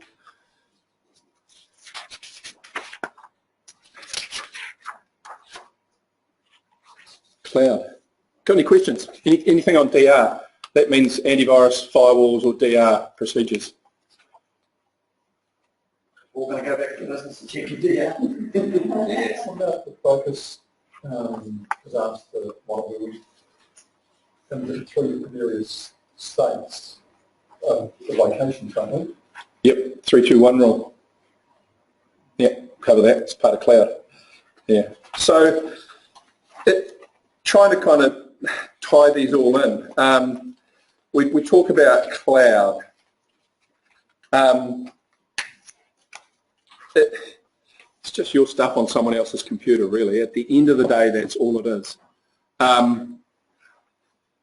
If I come along and say to you, I'll provide you a lease for your hardware for your business, I can 90%, 95% guarantee you that the cost of that hardware on a 5-year lease will be as much as cloud will cost you for about 2.5 to 3 years.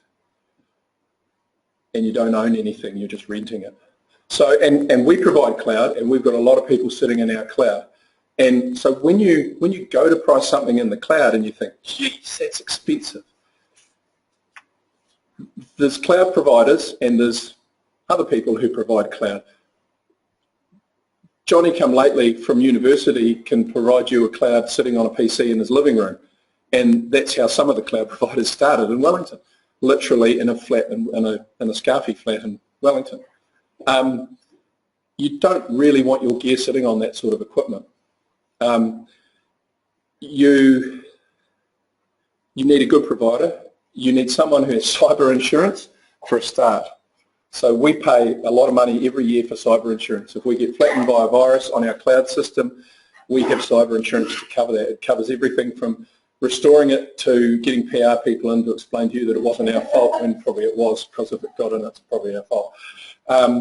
You know, people should have that. The cloud provider you're going to should be running high availability. So on our cloud, when you have your gear running on one server, There's another server sitting there that if this one falls over, within about 4 to 6 minutes, whatever application you're running or whatever server you're running has already started up on another one and it's up and going. So your downtime is then minutes, not hours. So called high availability. We have off-site redundancy. We have a fibre cable going to another site across the road where we have images of every single piece of data in our cloud, and we have a data centre in Christchurch which we port our off-site images to. So Christchurch is obviously a little bit further behind. So we do try to obey the 3-2-1 rule with our cloud. We don't have anything on tape. It is all on spinning disk, but it's all different types of spinning disk, and it's enterprise level spinning disk. So when you get that price for something hosted in the cloud and you think it's expensive, just think that every single bit or byte of data that you have is likely to be duplicated 3 or 4 times. So when you go buy 1 gigabyte of storage off me, you're buying 4 or 3. So that's part of the reason that your cloud is more expensive. There's a whole heap of resilience in there. Every byte you put in will be 1 byte in production. There'll be 1 in our backup site, and there'll be 1 in our geographically isolated site. Geographical isolated site. After the first Christchurch earthquake, they came out with, I think, 128 kilometres. Don't know why. That's how far they say you should be away to be properly geographically isolated. It's not really a long-distance relationship, is it? Cloud performance. We've got someone in the room who's had a change. Who was that? Compass. Yes. Yeah, you guys. Okay. Cloud performance. In any sort of networking that I've done for the last 20-odd years, it's not rocket science. You go and put new gear into people's businesses, and they go, oh, this is slow now. All it is moving the bottleneck around your network. And so you put a faster server in, and then the network is slower. So then you upgrade the server, and then the workstation is slower, or the network and the workstation is slower. So you upgrade the workstations, and then there's a software upgrade, and then something else happens. So, our job, apart from selling you outdated equipment, because everything we sell has been superseded by something else the day before in the technology industry, is to try and flatten out all those bottlenecks across your network. One bottleneck you sure as hell going to have with cloud is your connection to the cloud. You are only as fast as your slowest point. Many of you will try to run cloud on UFB. You're familiar with what UFB is, ultra-fibre broadband, ultra-fast broadband, so the fibre that goes to your door. VDSL, which is a copper circuit, they're non-symmetric circuits, i.e. they listen a whole lot louder than they shout. So you can grab things down at, it might be 50 on a UFB circuit, but you can only write things up at 30. So the speed is not symmetrical, like you guys with your 10 and what you've now moved to 3. So what that creates is latency from the different speeds of download and upload. You don't care when you're at home, because most of the stuff you're doing at home, or your kids are doing at home, is downloading when they shouldn't be. But in business, those circuits make quite a big difference to the latency and to the perceived speed that you're getting in the cloud. So you've got to be quite careful with that. The other thing with UFB, it's not a guaranteed speed. I can show you places in Queenstown, Invercargill, probably Christchurch, at 3:15 the internet just goes to all merry hell, just gone from all money. Because all the Johnny-come-latelys are all home from school, and they're all doing stuff they shouldn't be doing before mum and dad get home at 5. And your internet feed depends on, from your house to the street to a cabinet, it will depend on what's going on at that cabinet, which is somewhere out on the street, and then from the cabinet to the exchange and what's going on that card in the exchange. And if you're in the Gibbston Valley, I can tell you there is one cabinet and they're all a long way away from it, and the minute schoolboys get home, she's gone. So your internet speed is not guaranteed. They'll say we're selling you a 100/50 connection, best efforts. There's no what's called CIR on that, and you should pay quite a bit of money, committed information rate, which guarantees you a minimum speed. There isn't any. Wireless broadband, wireless saturates a whole lot quicker than a copper-based or a fibre-based solution. It's just how wireless is. So, 30% usage on that whole Wi-Fi setup, you'll start to get degradation. And it's got to, if you think about it, wireless has got a tower somewhere on a hill, throwing out signal to quite a number of people. There's your first bottleneck sitting in that tower as to where the backload goes back to, and that whole frequency and the way wireless works with the saturation on the waves. So you've just got to think about that when you're sitting there and you're going to cloud. Who cares if you get an email delivered 1 second later than it should be? But when you've got a packet of data coming back from your extranet, you really don't want to be waiting on that screen. You don't want to be starting to type and have the old thing of being here, but the screen's still back here, filling in the words behind you. That's what we found is that if you've got a very slow server, and you've been moving with very slow internet, and you're moving Excel onto a very fast server, or in the latest version of SQL, it's faster. Yep. So you've got to, we have got the demo version on the cloud is that you can try it so you can get an idea, the feel of how it's going to run. So what is the sort of the theoretical sweet spot of connections to the cloud then to make it seem close to from a cloud provider's point of view, absolutely as fast as you can get. Depends on how big your business is, doesn't it, and how many users you've got. 50-30, 50-20 UFB. Copper, VDSL, okay. Fibre, better. But don't forget, they're all consumer-grade products. And UFB and VDSL, ADSL, your wireless product are consumer-grade product. They're directed at mum and dad and family at home who want to go to iTunes and download videos and have Netflix. If you have a fault on your business UFB connection and ring up, they'll go, best efforts, as we had with a sawmill that was still down 4 days later. You've got no guarantee unless you pay the bucks and get a business grade circuit, which you could be $500 to $1,000 a month for. But could also be worth it. I was going to say, we've got, at the Captain Outreaches, we've got a large central office who we pay for what they used to call, we've got a dedicated line into the office, but they pay a few for. Some of our branches have dedicated lines and some of the smaller ones are just VDSL or fibre. So you can't, EXO's not too bad. You can get away with some of the lower cost, the smaller branches that only have 3 or 4 connections. But for the bigger branches, we've got dedicated circuits. So it depends on your load and where they are.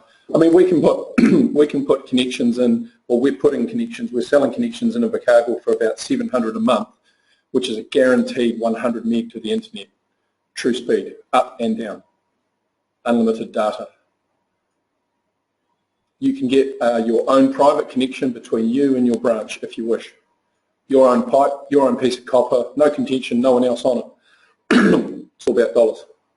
There's a justification there that you have to work out. Yeah. So that's when choosing whether to go cloud or whether to stay with your own.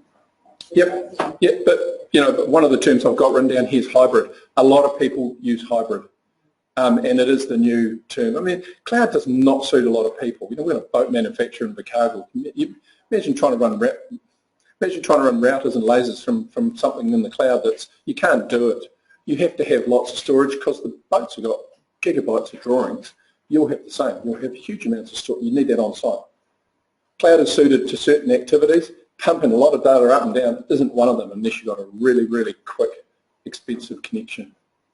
So people go hybrid. They'll throw their backups in the cloud. Easiest way for you to get your backup off-site is to throw it up into our cloud or someone else's cloud. Copy it up there. It's done. You don't have to look after it. You pay for how many versions you want kept, how many instances. Do you want a monthly separate? Do you want a weekly? Do you want a 6 monthly? Cost you that much because you're using that much storage. Backups taken care of off-site. You get told when they don't work.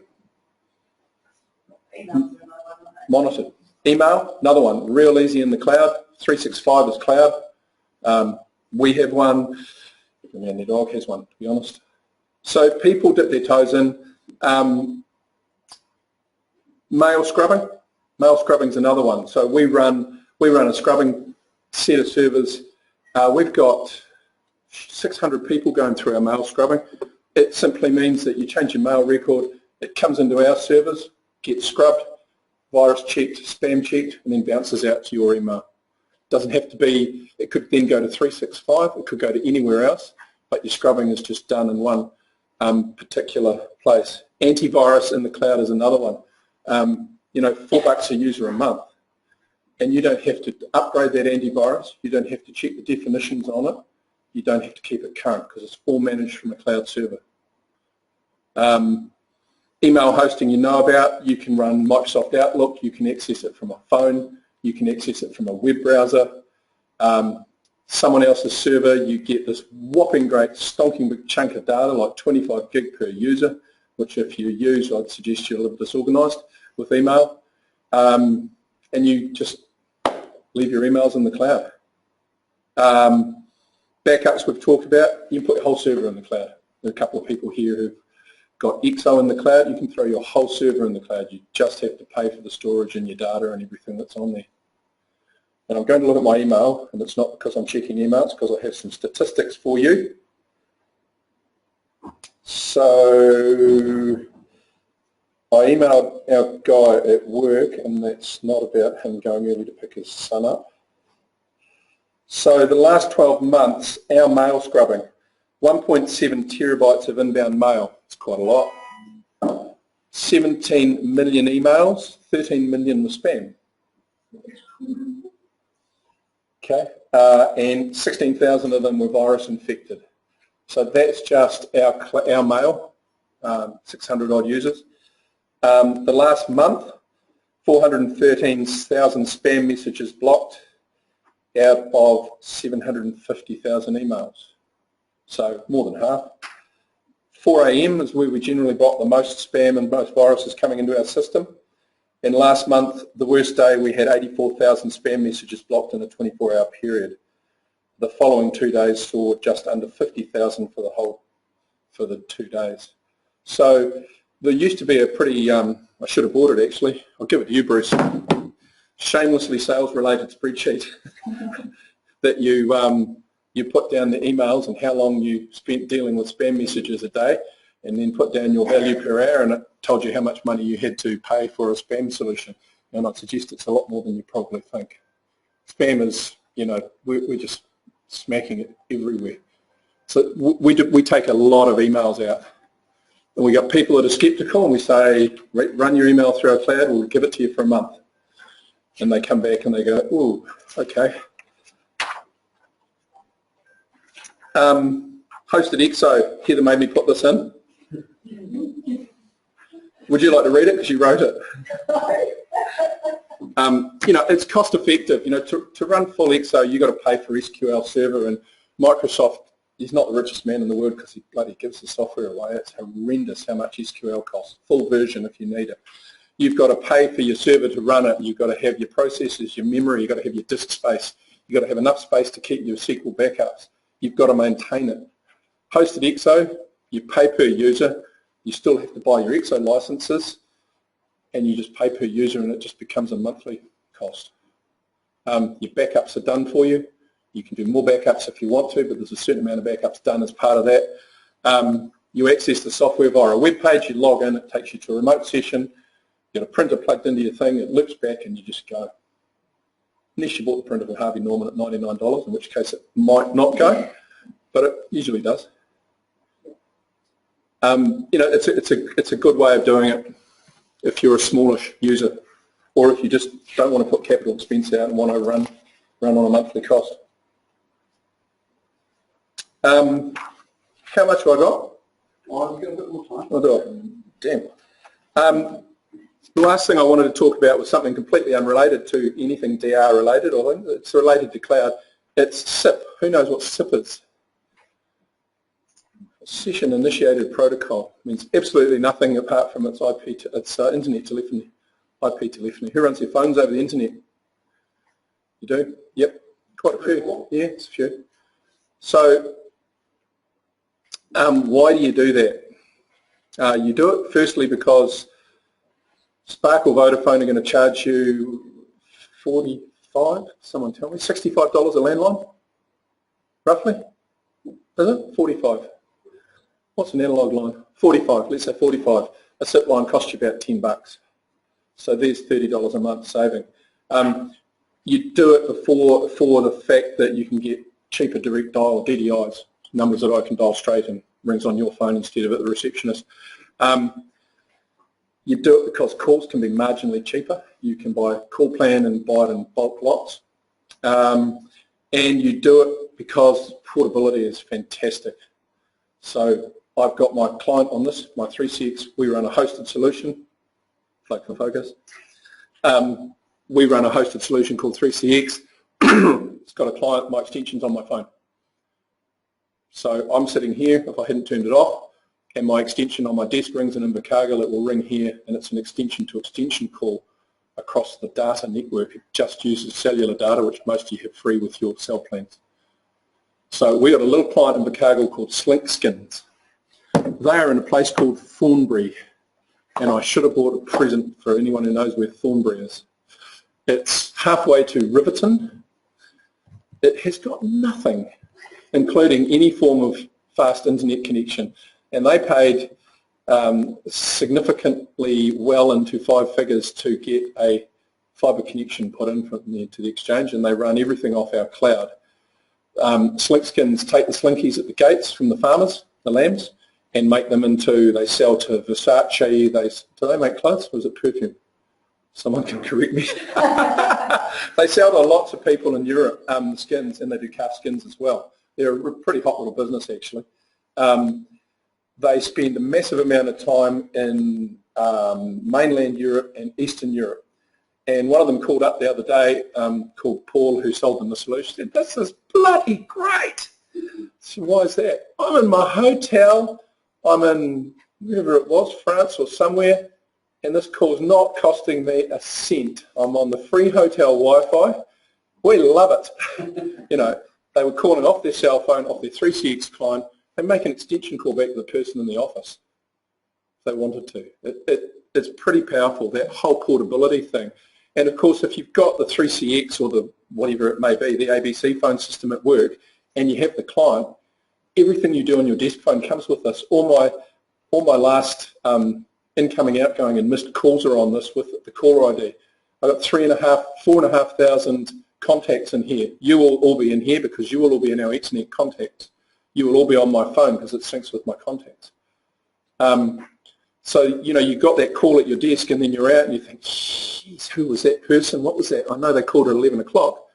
You look through your call list and you find the number and you hit it and you redial it off your phone and it goes. Some of the portability and the smarts you get out of it are really cool. You get pretty low-cost handsets as well with internet telephony. What you do need to be very careful of, it's exactly like cloud. If your internet goes down, nothing, no dial tone, nothing. People hate it. They pick the phone up, or the phone's sitting on their desk with a red dot instead of a green dot. People cannot get their head around it, that it's now different. Because you haven't got that big expensive phone switch sitting in the back room doing nothing that gives you the dial tone. So they pick their phone up, and because your phone switch is way the hell out there on the internet, if your internet's down, you don't get dial tone unless you host it yourself. If you're on a call and you have an internet fault, you're disconnected. They're not insurmountable things, but they're things that people do not think about, and they're things that I can sit down in front of a lawyer 3 times and say, and then you do the install and they ring you and you go, hey, internet went down and we've got no phones. Told you so. You know, it's only as good as your internet connection. If you're looking at, if you need phones as a priority and you can't afford to have that, put them on their own circuit, buy a better circuit, pay some money, but then you don't get the same cost savings as if you're running it over cheap. Cheap is cheap. You'll have issues. When you do, you just have to put up with them. You have traditionally, a lot of people have TalkZone Zero plans. Anyone got TalkZone Zero on their traditional landline and cell, so you pay $40 a month and you get free calling to all the cell phones within your related business. If you're on an internet telephony plan, it's quite unlikely you'll be able to get that unless you go through like a Vodafone or a Spark provider. So that sort of bundling is not done. Having said that, you can buy 500 minutes on a cell for $40. So the cellular rate is pretty cheap. But you get all the positives: portability, common address books, and all that sort of stuff. But having said that, Jeff, even if you do leave your internet, you've still got to sell it on. Yeah, and if you're smart, you've got a SIP provider who's giving you your internet telephony. That when you set them up, you set it up on a web page, and what happens is they will always check to see if you're there. So they're looking into your internet address. Are you there? Yeah, are you there? They're like a 3-year-old. Are we there yet? Are we there yet? Are we there yet? Are we there yet? Right? And when they don't get a reply from you for so many seconds, you can have an option to divert to a cell. So the call will go to the cloud, and rather than being diverted out to you because it can't see you, it will then poke it through to the cellular network and it will ring on a cell phone. So you can have an emergency type call with that. So the other thing people do is we'll put fax lines in, because faxing doesn't work particularly well over internet telephony, and they'll put a fax with a handset on it, so you can have an emergency on a fax line. So, but Jeff, will it switch back the other way where it recognises that the internet's back? Yep. Once it can poll you, it will just automatically go back the other way. Yeah. So you do need to think about it. I know we did quite a bit of work with Aviva a while back on it, and there was a lot. Yeah. You've got to be quite careful. You know, doctor surgeries and things like that, when they have after hours numbers and things go down, they get really pretty crotchety when things can't be diverted. Yeah. It has to be available 24/7. Yeah. So, you know, that's probably me. I've said enough, and I've left 10 minutes for questions. And 10 minutes for Will, have I? I'll carry on then. I think we probably need to move over to Will. Jeff, is there any questions for Jeff? So if you're looking at changing your phone system, certainly you can make contact with us and you don't that falls through his experience. Any questions? Notice we've got focus blue on. Yeah. So he wears the colours well. They've nicely given me a branded vest to go with my branded hair. So just a tiny bit about me. Some of you probably don't know me quite as well as the others. I worked for MYOB for 5 years, from 2011 to 2016. I've been with Focus since I left, with a very tiny gap in the middle where I taught at Unitech. And I did a bunch of payrolls for while I was with Focus, while I was with MYOB. So I came up from their business division, who had the little MYOB payroll product that you see down there between ACE and IMS, which they had not yet bought when I worked for them. And then I worked on EXO Employer Services before I worked on EXO Business. It's about the same level. Oh, sorry, I should be in the camera. Sorry to everyone in Invercargill, I am distractible. And now I'm at one of our advanced people consultants. So I am keeping up on what's happening in payroll. So this chart is a very brief outline of all the payroll solutions MYOB currently owns in New Zealand, and roughly where I think they'd go for complexity. So there's lots of overlap in this. So you see people on Essentials, the very upper end is people running 200 people payrolls on it. It's not designed for it. You'll have a horrible time, but you can do it. And then you've got ACE, MYOB Payroll, IMS, EXO Employer Services, which used to be called COMAC some years ago, which I know some of you are on, and Advanced People, which is being aimed at that gap between the top of IMS and the bottom of Pay Global, where Pay Global is really a 1,000-person company who's running payroll in both New Zealand and Australia. That's when you start looking at that kind of thing. So the reason I've got this up is so I can talk really briefly about the kind of what's happening with these. So anyone who's using the MYOB payroll icon between ACE and IMS, or EXO Employer Services, which is between IMS and Advanced People, will probably have to look at changing in the next few years. MYOB aren't going to abandon you, but they're both on kind of systems that are being made updated by Microsoft. And so someday, they're just going to not be able to keep them up. So that's part of why they've got ACE and IMS, is to have those other options in the market. And part of why they've got Advanced People coming out is to give you something that you might be able to move up towards.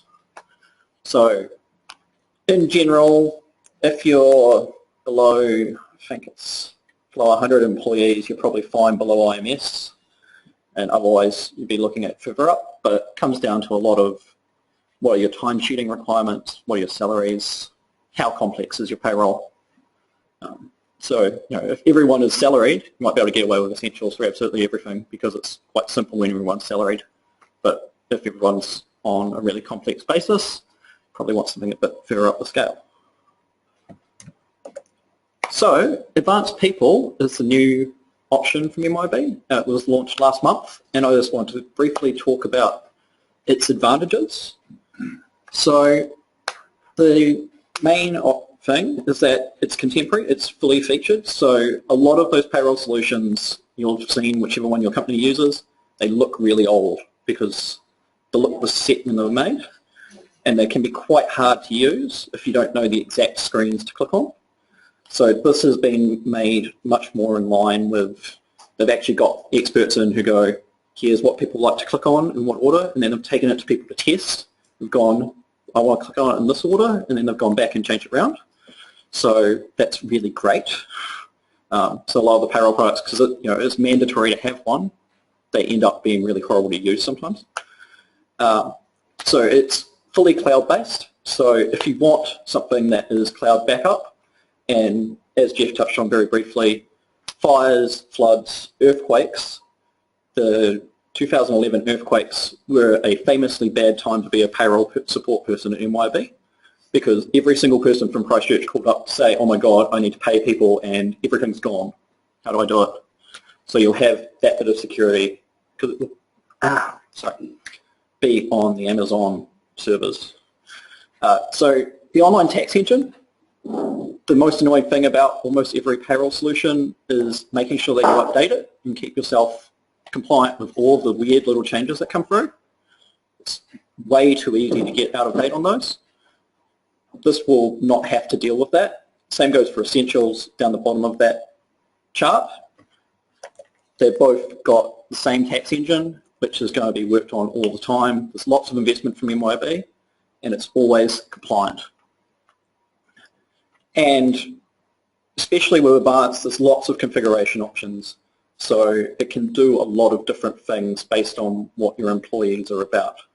They've got a lot of options about groups, and saying this is this kind of employee, they should have these kinds of rates.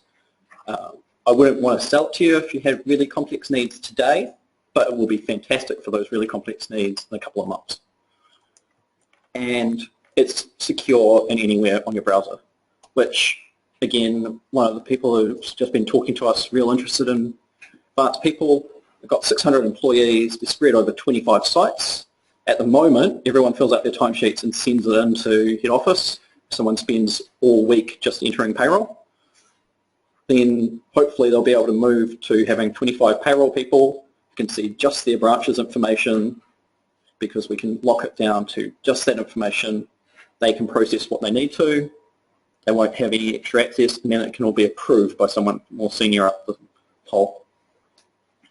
And obviously we've all got EXO, but it can be used as a full integration with Advanced Business, or to produce the journals that you would export to other software. So I think I probably already mentioned this. So the payroll engine, MYOB have put millions into this. I don't say that just because I used to work for them, but it is well compliant, and it's much, much better at what it does than a lot of the other ones. And just knowing that they're going to continue investing in it is really important as far as I'm concerned. There's a full transactional audit for entitlements. So I know with a lot of the payroll solutions, if you want to reprint a payslip from years ago, you can't necessarily get the exact figures that were on it. You cannot go and get the exact leave totals that were there 6 months ago if you did not print the report. With Advanced People, you will always be able to get full transactional information because everything is stored exactly point in time, how it transforms. And that's really, really great if, like me, you've had to spend hours helping someone when they've had a dispute from someone over why their leave was like that. And again, mentioned quickly, multiple branches can work at once. So you've got 25 officers, 25 different people can be working in different parts of the payroll, getting just their people through to what they need. And again, that's a big advantage over a lot of the current payroll solutions, which are pretty much one person or everyone has to be on the same network. They're not designed for cloud usage. And that security options, that's just an advantage of Advanced. We can lock down pretty much every screen to show just the information someone's allowed to see so that people can only see those things that they're allowed.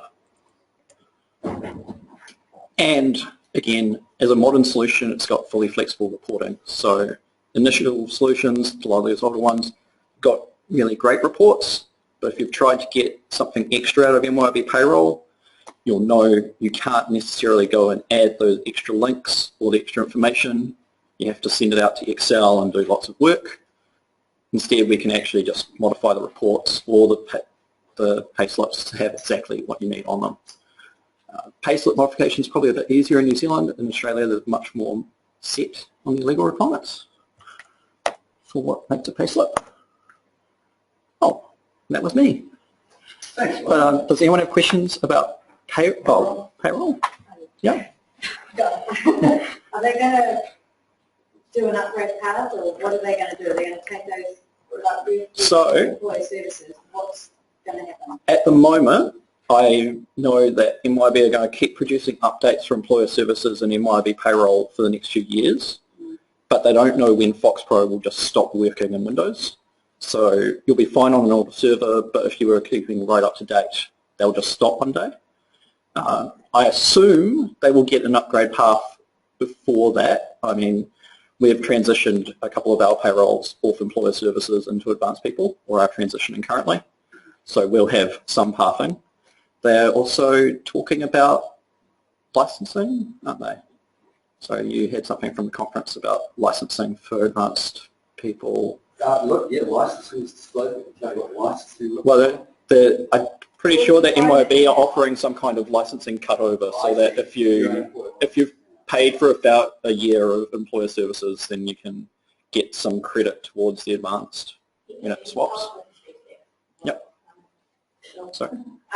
So yeah, MYOB will bring us some incentives for those who want to take advantage of moving to advanced, but they've already prepaid their help. And what they're thinking that they'll be doing is that when you paid your out, they'll actually transition that into your monthly costs for people. Yeah, so they'll just transfer it over. So they haven't actually given us the full details of that yet, but they expect to do something in the pipeline. So we're expecting just for Cargill, that was Andrea confirming that MYOB have told us that if you've got a current subscription for one of their payroll services, there should be some amount of transfer available to their newer payroll services. Other thing I'll say, since I've gone back to the slide, is that IMS payroll and ACE payroll are still getting heavy investment from MYOB, and they've got heavy investment for their entire investment cycle, which is a 3-year cycle. So I wouldn't be worried that they're going to disappear. From a behind-the-scenes standpoint, MYOB payroll and Comac Employer Services are both written in FoxPro, and there's just a technical limit to how far they can go. So they have to end-of-line those products eventually. But they're not going to say, oh, we're going to stop supporting them next week. They're going to keep putting out tax updates for them as long as they can, because they like making money. But are you guys going to get a time frame? Like, I don't want to suddenly turn up to 2 sets companies that I've got a big use base on that payroll. What's the start number? I don't load up and then suddenly one day it's not working. So they'll probably have a month or two of notice. Unfortunately, the reason they don't know is because Microsoft are moving to a more frequent release agile framework. So instead of them saying, here's what's going to be released in a year, they're saying, here's what's coming in 2 months. So that's as much warning as MYOB will get, which is as much warning as we'll get. A couple of questions. One in regards to the reporting and the analysis fields. Yes. We have, as a charitable organisation, we get a lot of funding from elsewhere, And so every staff actually gets the funding, and that's directly coded in Excel. I am presuming that you will be able to link those two. Yes. Yes. So you'd be able to add extra fields to track And so that I kind of think coding. right now it's double entry for me. Yeah. From Comet. So that ideally I'll just have one, hopefully integrated. So we can't fully integrate advanced people to EXO. It does have to be producing some reports out of advanced people, so you'll have to press a button. But we can add extra fields, and we could certainly make the integration work with your extra fields. That was just a question from Nicole from Aviva about extra fields tying in and not doing double entry with your integration. So that's one question. And then one more question was, is there a demo available for the NYOB advanced people? Yes, there will be. There will be Yeah, demo available? We've got we're gathering a list of interested parties at the moment. We can talk to you further. Okay. And with the idea of putting that in our what that applies to you. So if anyone does have interest either in just talking about payroll, I'm happy to talk about payroll, or specifically advanced people, Bruce is doing up a list, and we'll be happy to make sure that you're kept up to date, that we can go, well, it's going to meet your requirements now, so we think you should move to it. So I don't want to push anyone to move to it, because I know that these other solutions are here for at least a couple of years. It's just, unfortunately, I don't know what day Microsoft will take Comac away. Thank you. Any other questions for Will on Wayne, did you raise your hand? No? Bruce, you summing up here? No. No. We've got more happening or what? We have. I think there might be another slide there, Jeff. Yes, sir. So, before you sum up, can I have 2 minutes? You certainly may. Thanks. So quick question. So the idea of this, these events obviously is to solicit questions from those that attend but also can't attend. So we've got some remote questions coming in. So I encourage you once again, before we have the next workshop, please send in some questions. We've got a couple of questions from down south. The first one is with regards to sales orders. And you can see the question, or the quandary that they're working on 3 or 4 serial numbers, how to show the packing slip, then onto the invoice. Eddie, I think you were going to talk.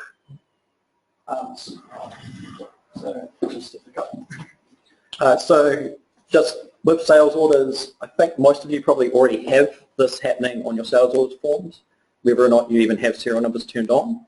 It's normally a standard feature of EXO, and you can definitely make the form do that for them. So I'm not quite sure why they asked that one, but we will have. So that's something you really want to talk Yeah, to. so we can customize that for anyone who needs it, but that is pretty standard on a bunch of the forms. So serial numbers. So Jolene, you use a lot of serialization. How do you find it? We've got our serial numbers showing on the packing slips and on the invoice, because we have to pick on serial number or batch number. So it works. Okay. Anybody else serializing? We have a problem with if we have serial numbers with letters in, say A123, A124, then it doesn't really struggle to print this, it just blocks out. Yeah.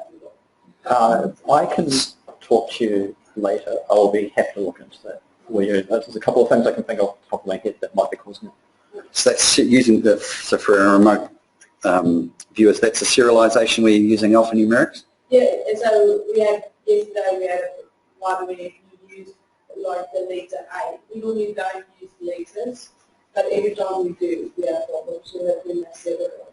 Yeah, okay. So that sounds like a problem with the form, and I know from some other things, I think I actually learned them from Jackie, what's causing those. So, All right, perhaps catch up with Will at the lunch break. All right, next one there is invoices on the mail out subject line, and I think we talked on this a little bit briefly earlier on. 1, 2, 3, 4. We're wanting the actual subject line to be a little bit more meaningful. yeah. So someone did mention sending out emails earlier, and for this there are files called CLE files with Clarity that let you set what the email is going to say, and that lets you set the name of the subject of the email and what's appearing in the body. it's available for most forms, so that can be configured for most of them, and if they can't, as I said before, I've written stuff that lets you send an email out with a custom thing. So And the it's body is definitely like the possible. logos as well. The images embedded in there as well. Yep. So you can make them fully HTML, pretty, fully on brand. Anybody else have a similar problem, similar issue? No? Okay. Mail shot, before a mail shot and was sent out, or uncheck all done. Is it possible to rectify this? Resonate with anybody here? No? So that is when something has been, an invoice has been printed already, and you don't want to include that invoice to be printed already in your mail shot going out. Because we use it because we want to be selective and not just send everything out. So then we actually take that and check all done. We use that. Yeah, so I think it is, as Jolene just said, that if you're using the email, so if you're printing your invoices separately outside of the mail shot or emailing them separately outside of the mail shot, it keeps a record in the print log table, and when you come to the screen, it's saying it's already been done. You don't need to do it. So I don't think we can actually change that directly for this person, but we probably can do something to make it easier for them, and if it was a big issue, I can always monkey with that. Sorry? Yeah, we could clear out the print log if we really needed to. So again, that's another case where I want to talk to the client about the exact need, but if you're getting this happening, I think it is because, like Jolene said, you've already printed or emailed the form. Okay, thank you, Will. Pay status line. Explain pay status line showing and not released, but the invoice has been allocated and paid. Anybody got similar pain? Yes? You've seen it? Okay. Eddie, I think you've got something. Yeah, I think this is along the same lines as the last one, where it's going through various points in the process. So perhaps they're going through the credits payment processor, but for the ones which are still showing as not released, they haven't paid them through the credits payment processor, whereas the ones which have the status of paid have gone through the credits payment processor. But again, we need to have a look at the user's processes to see if that is the case or not. Okay. Thank you, Eddie.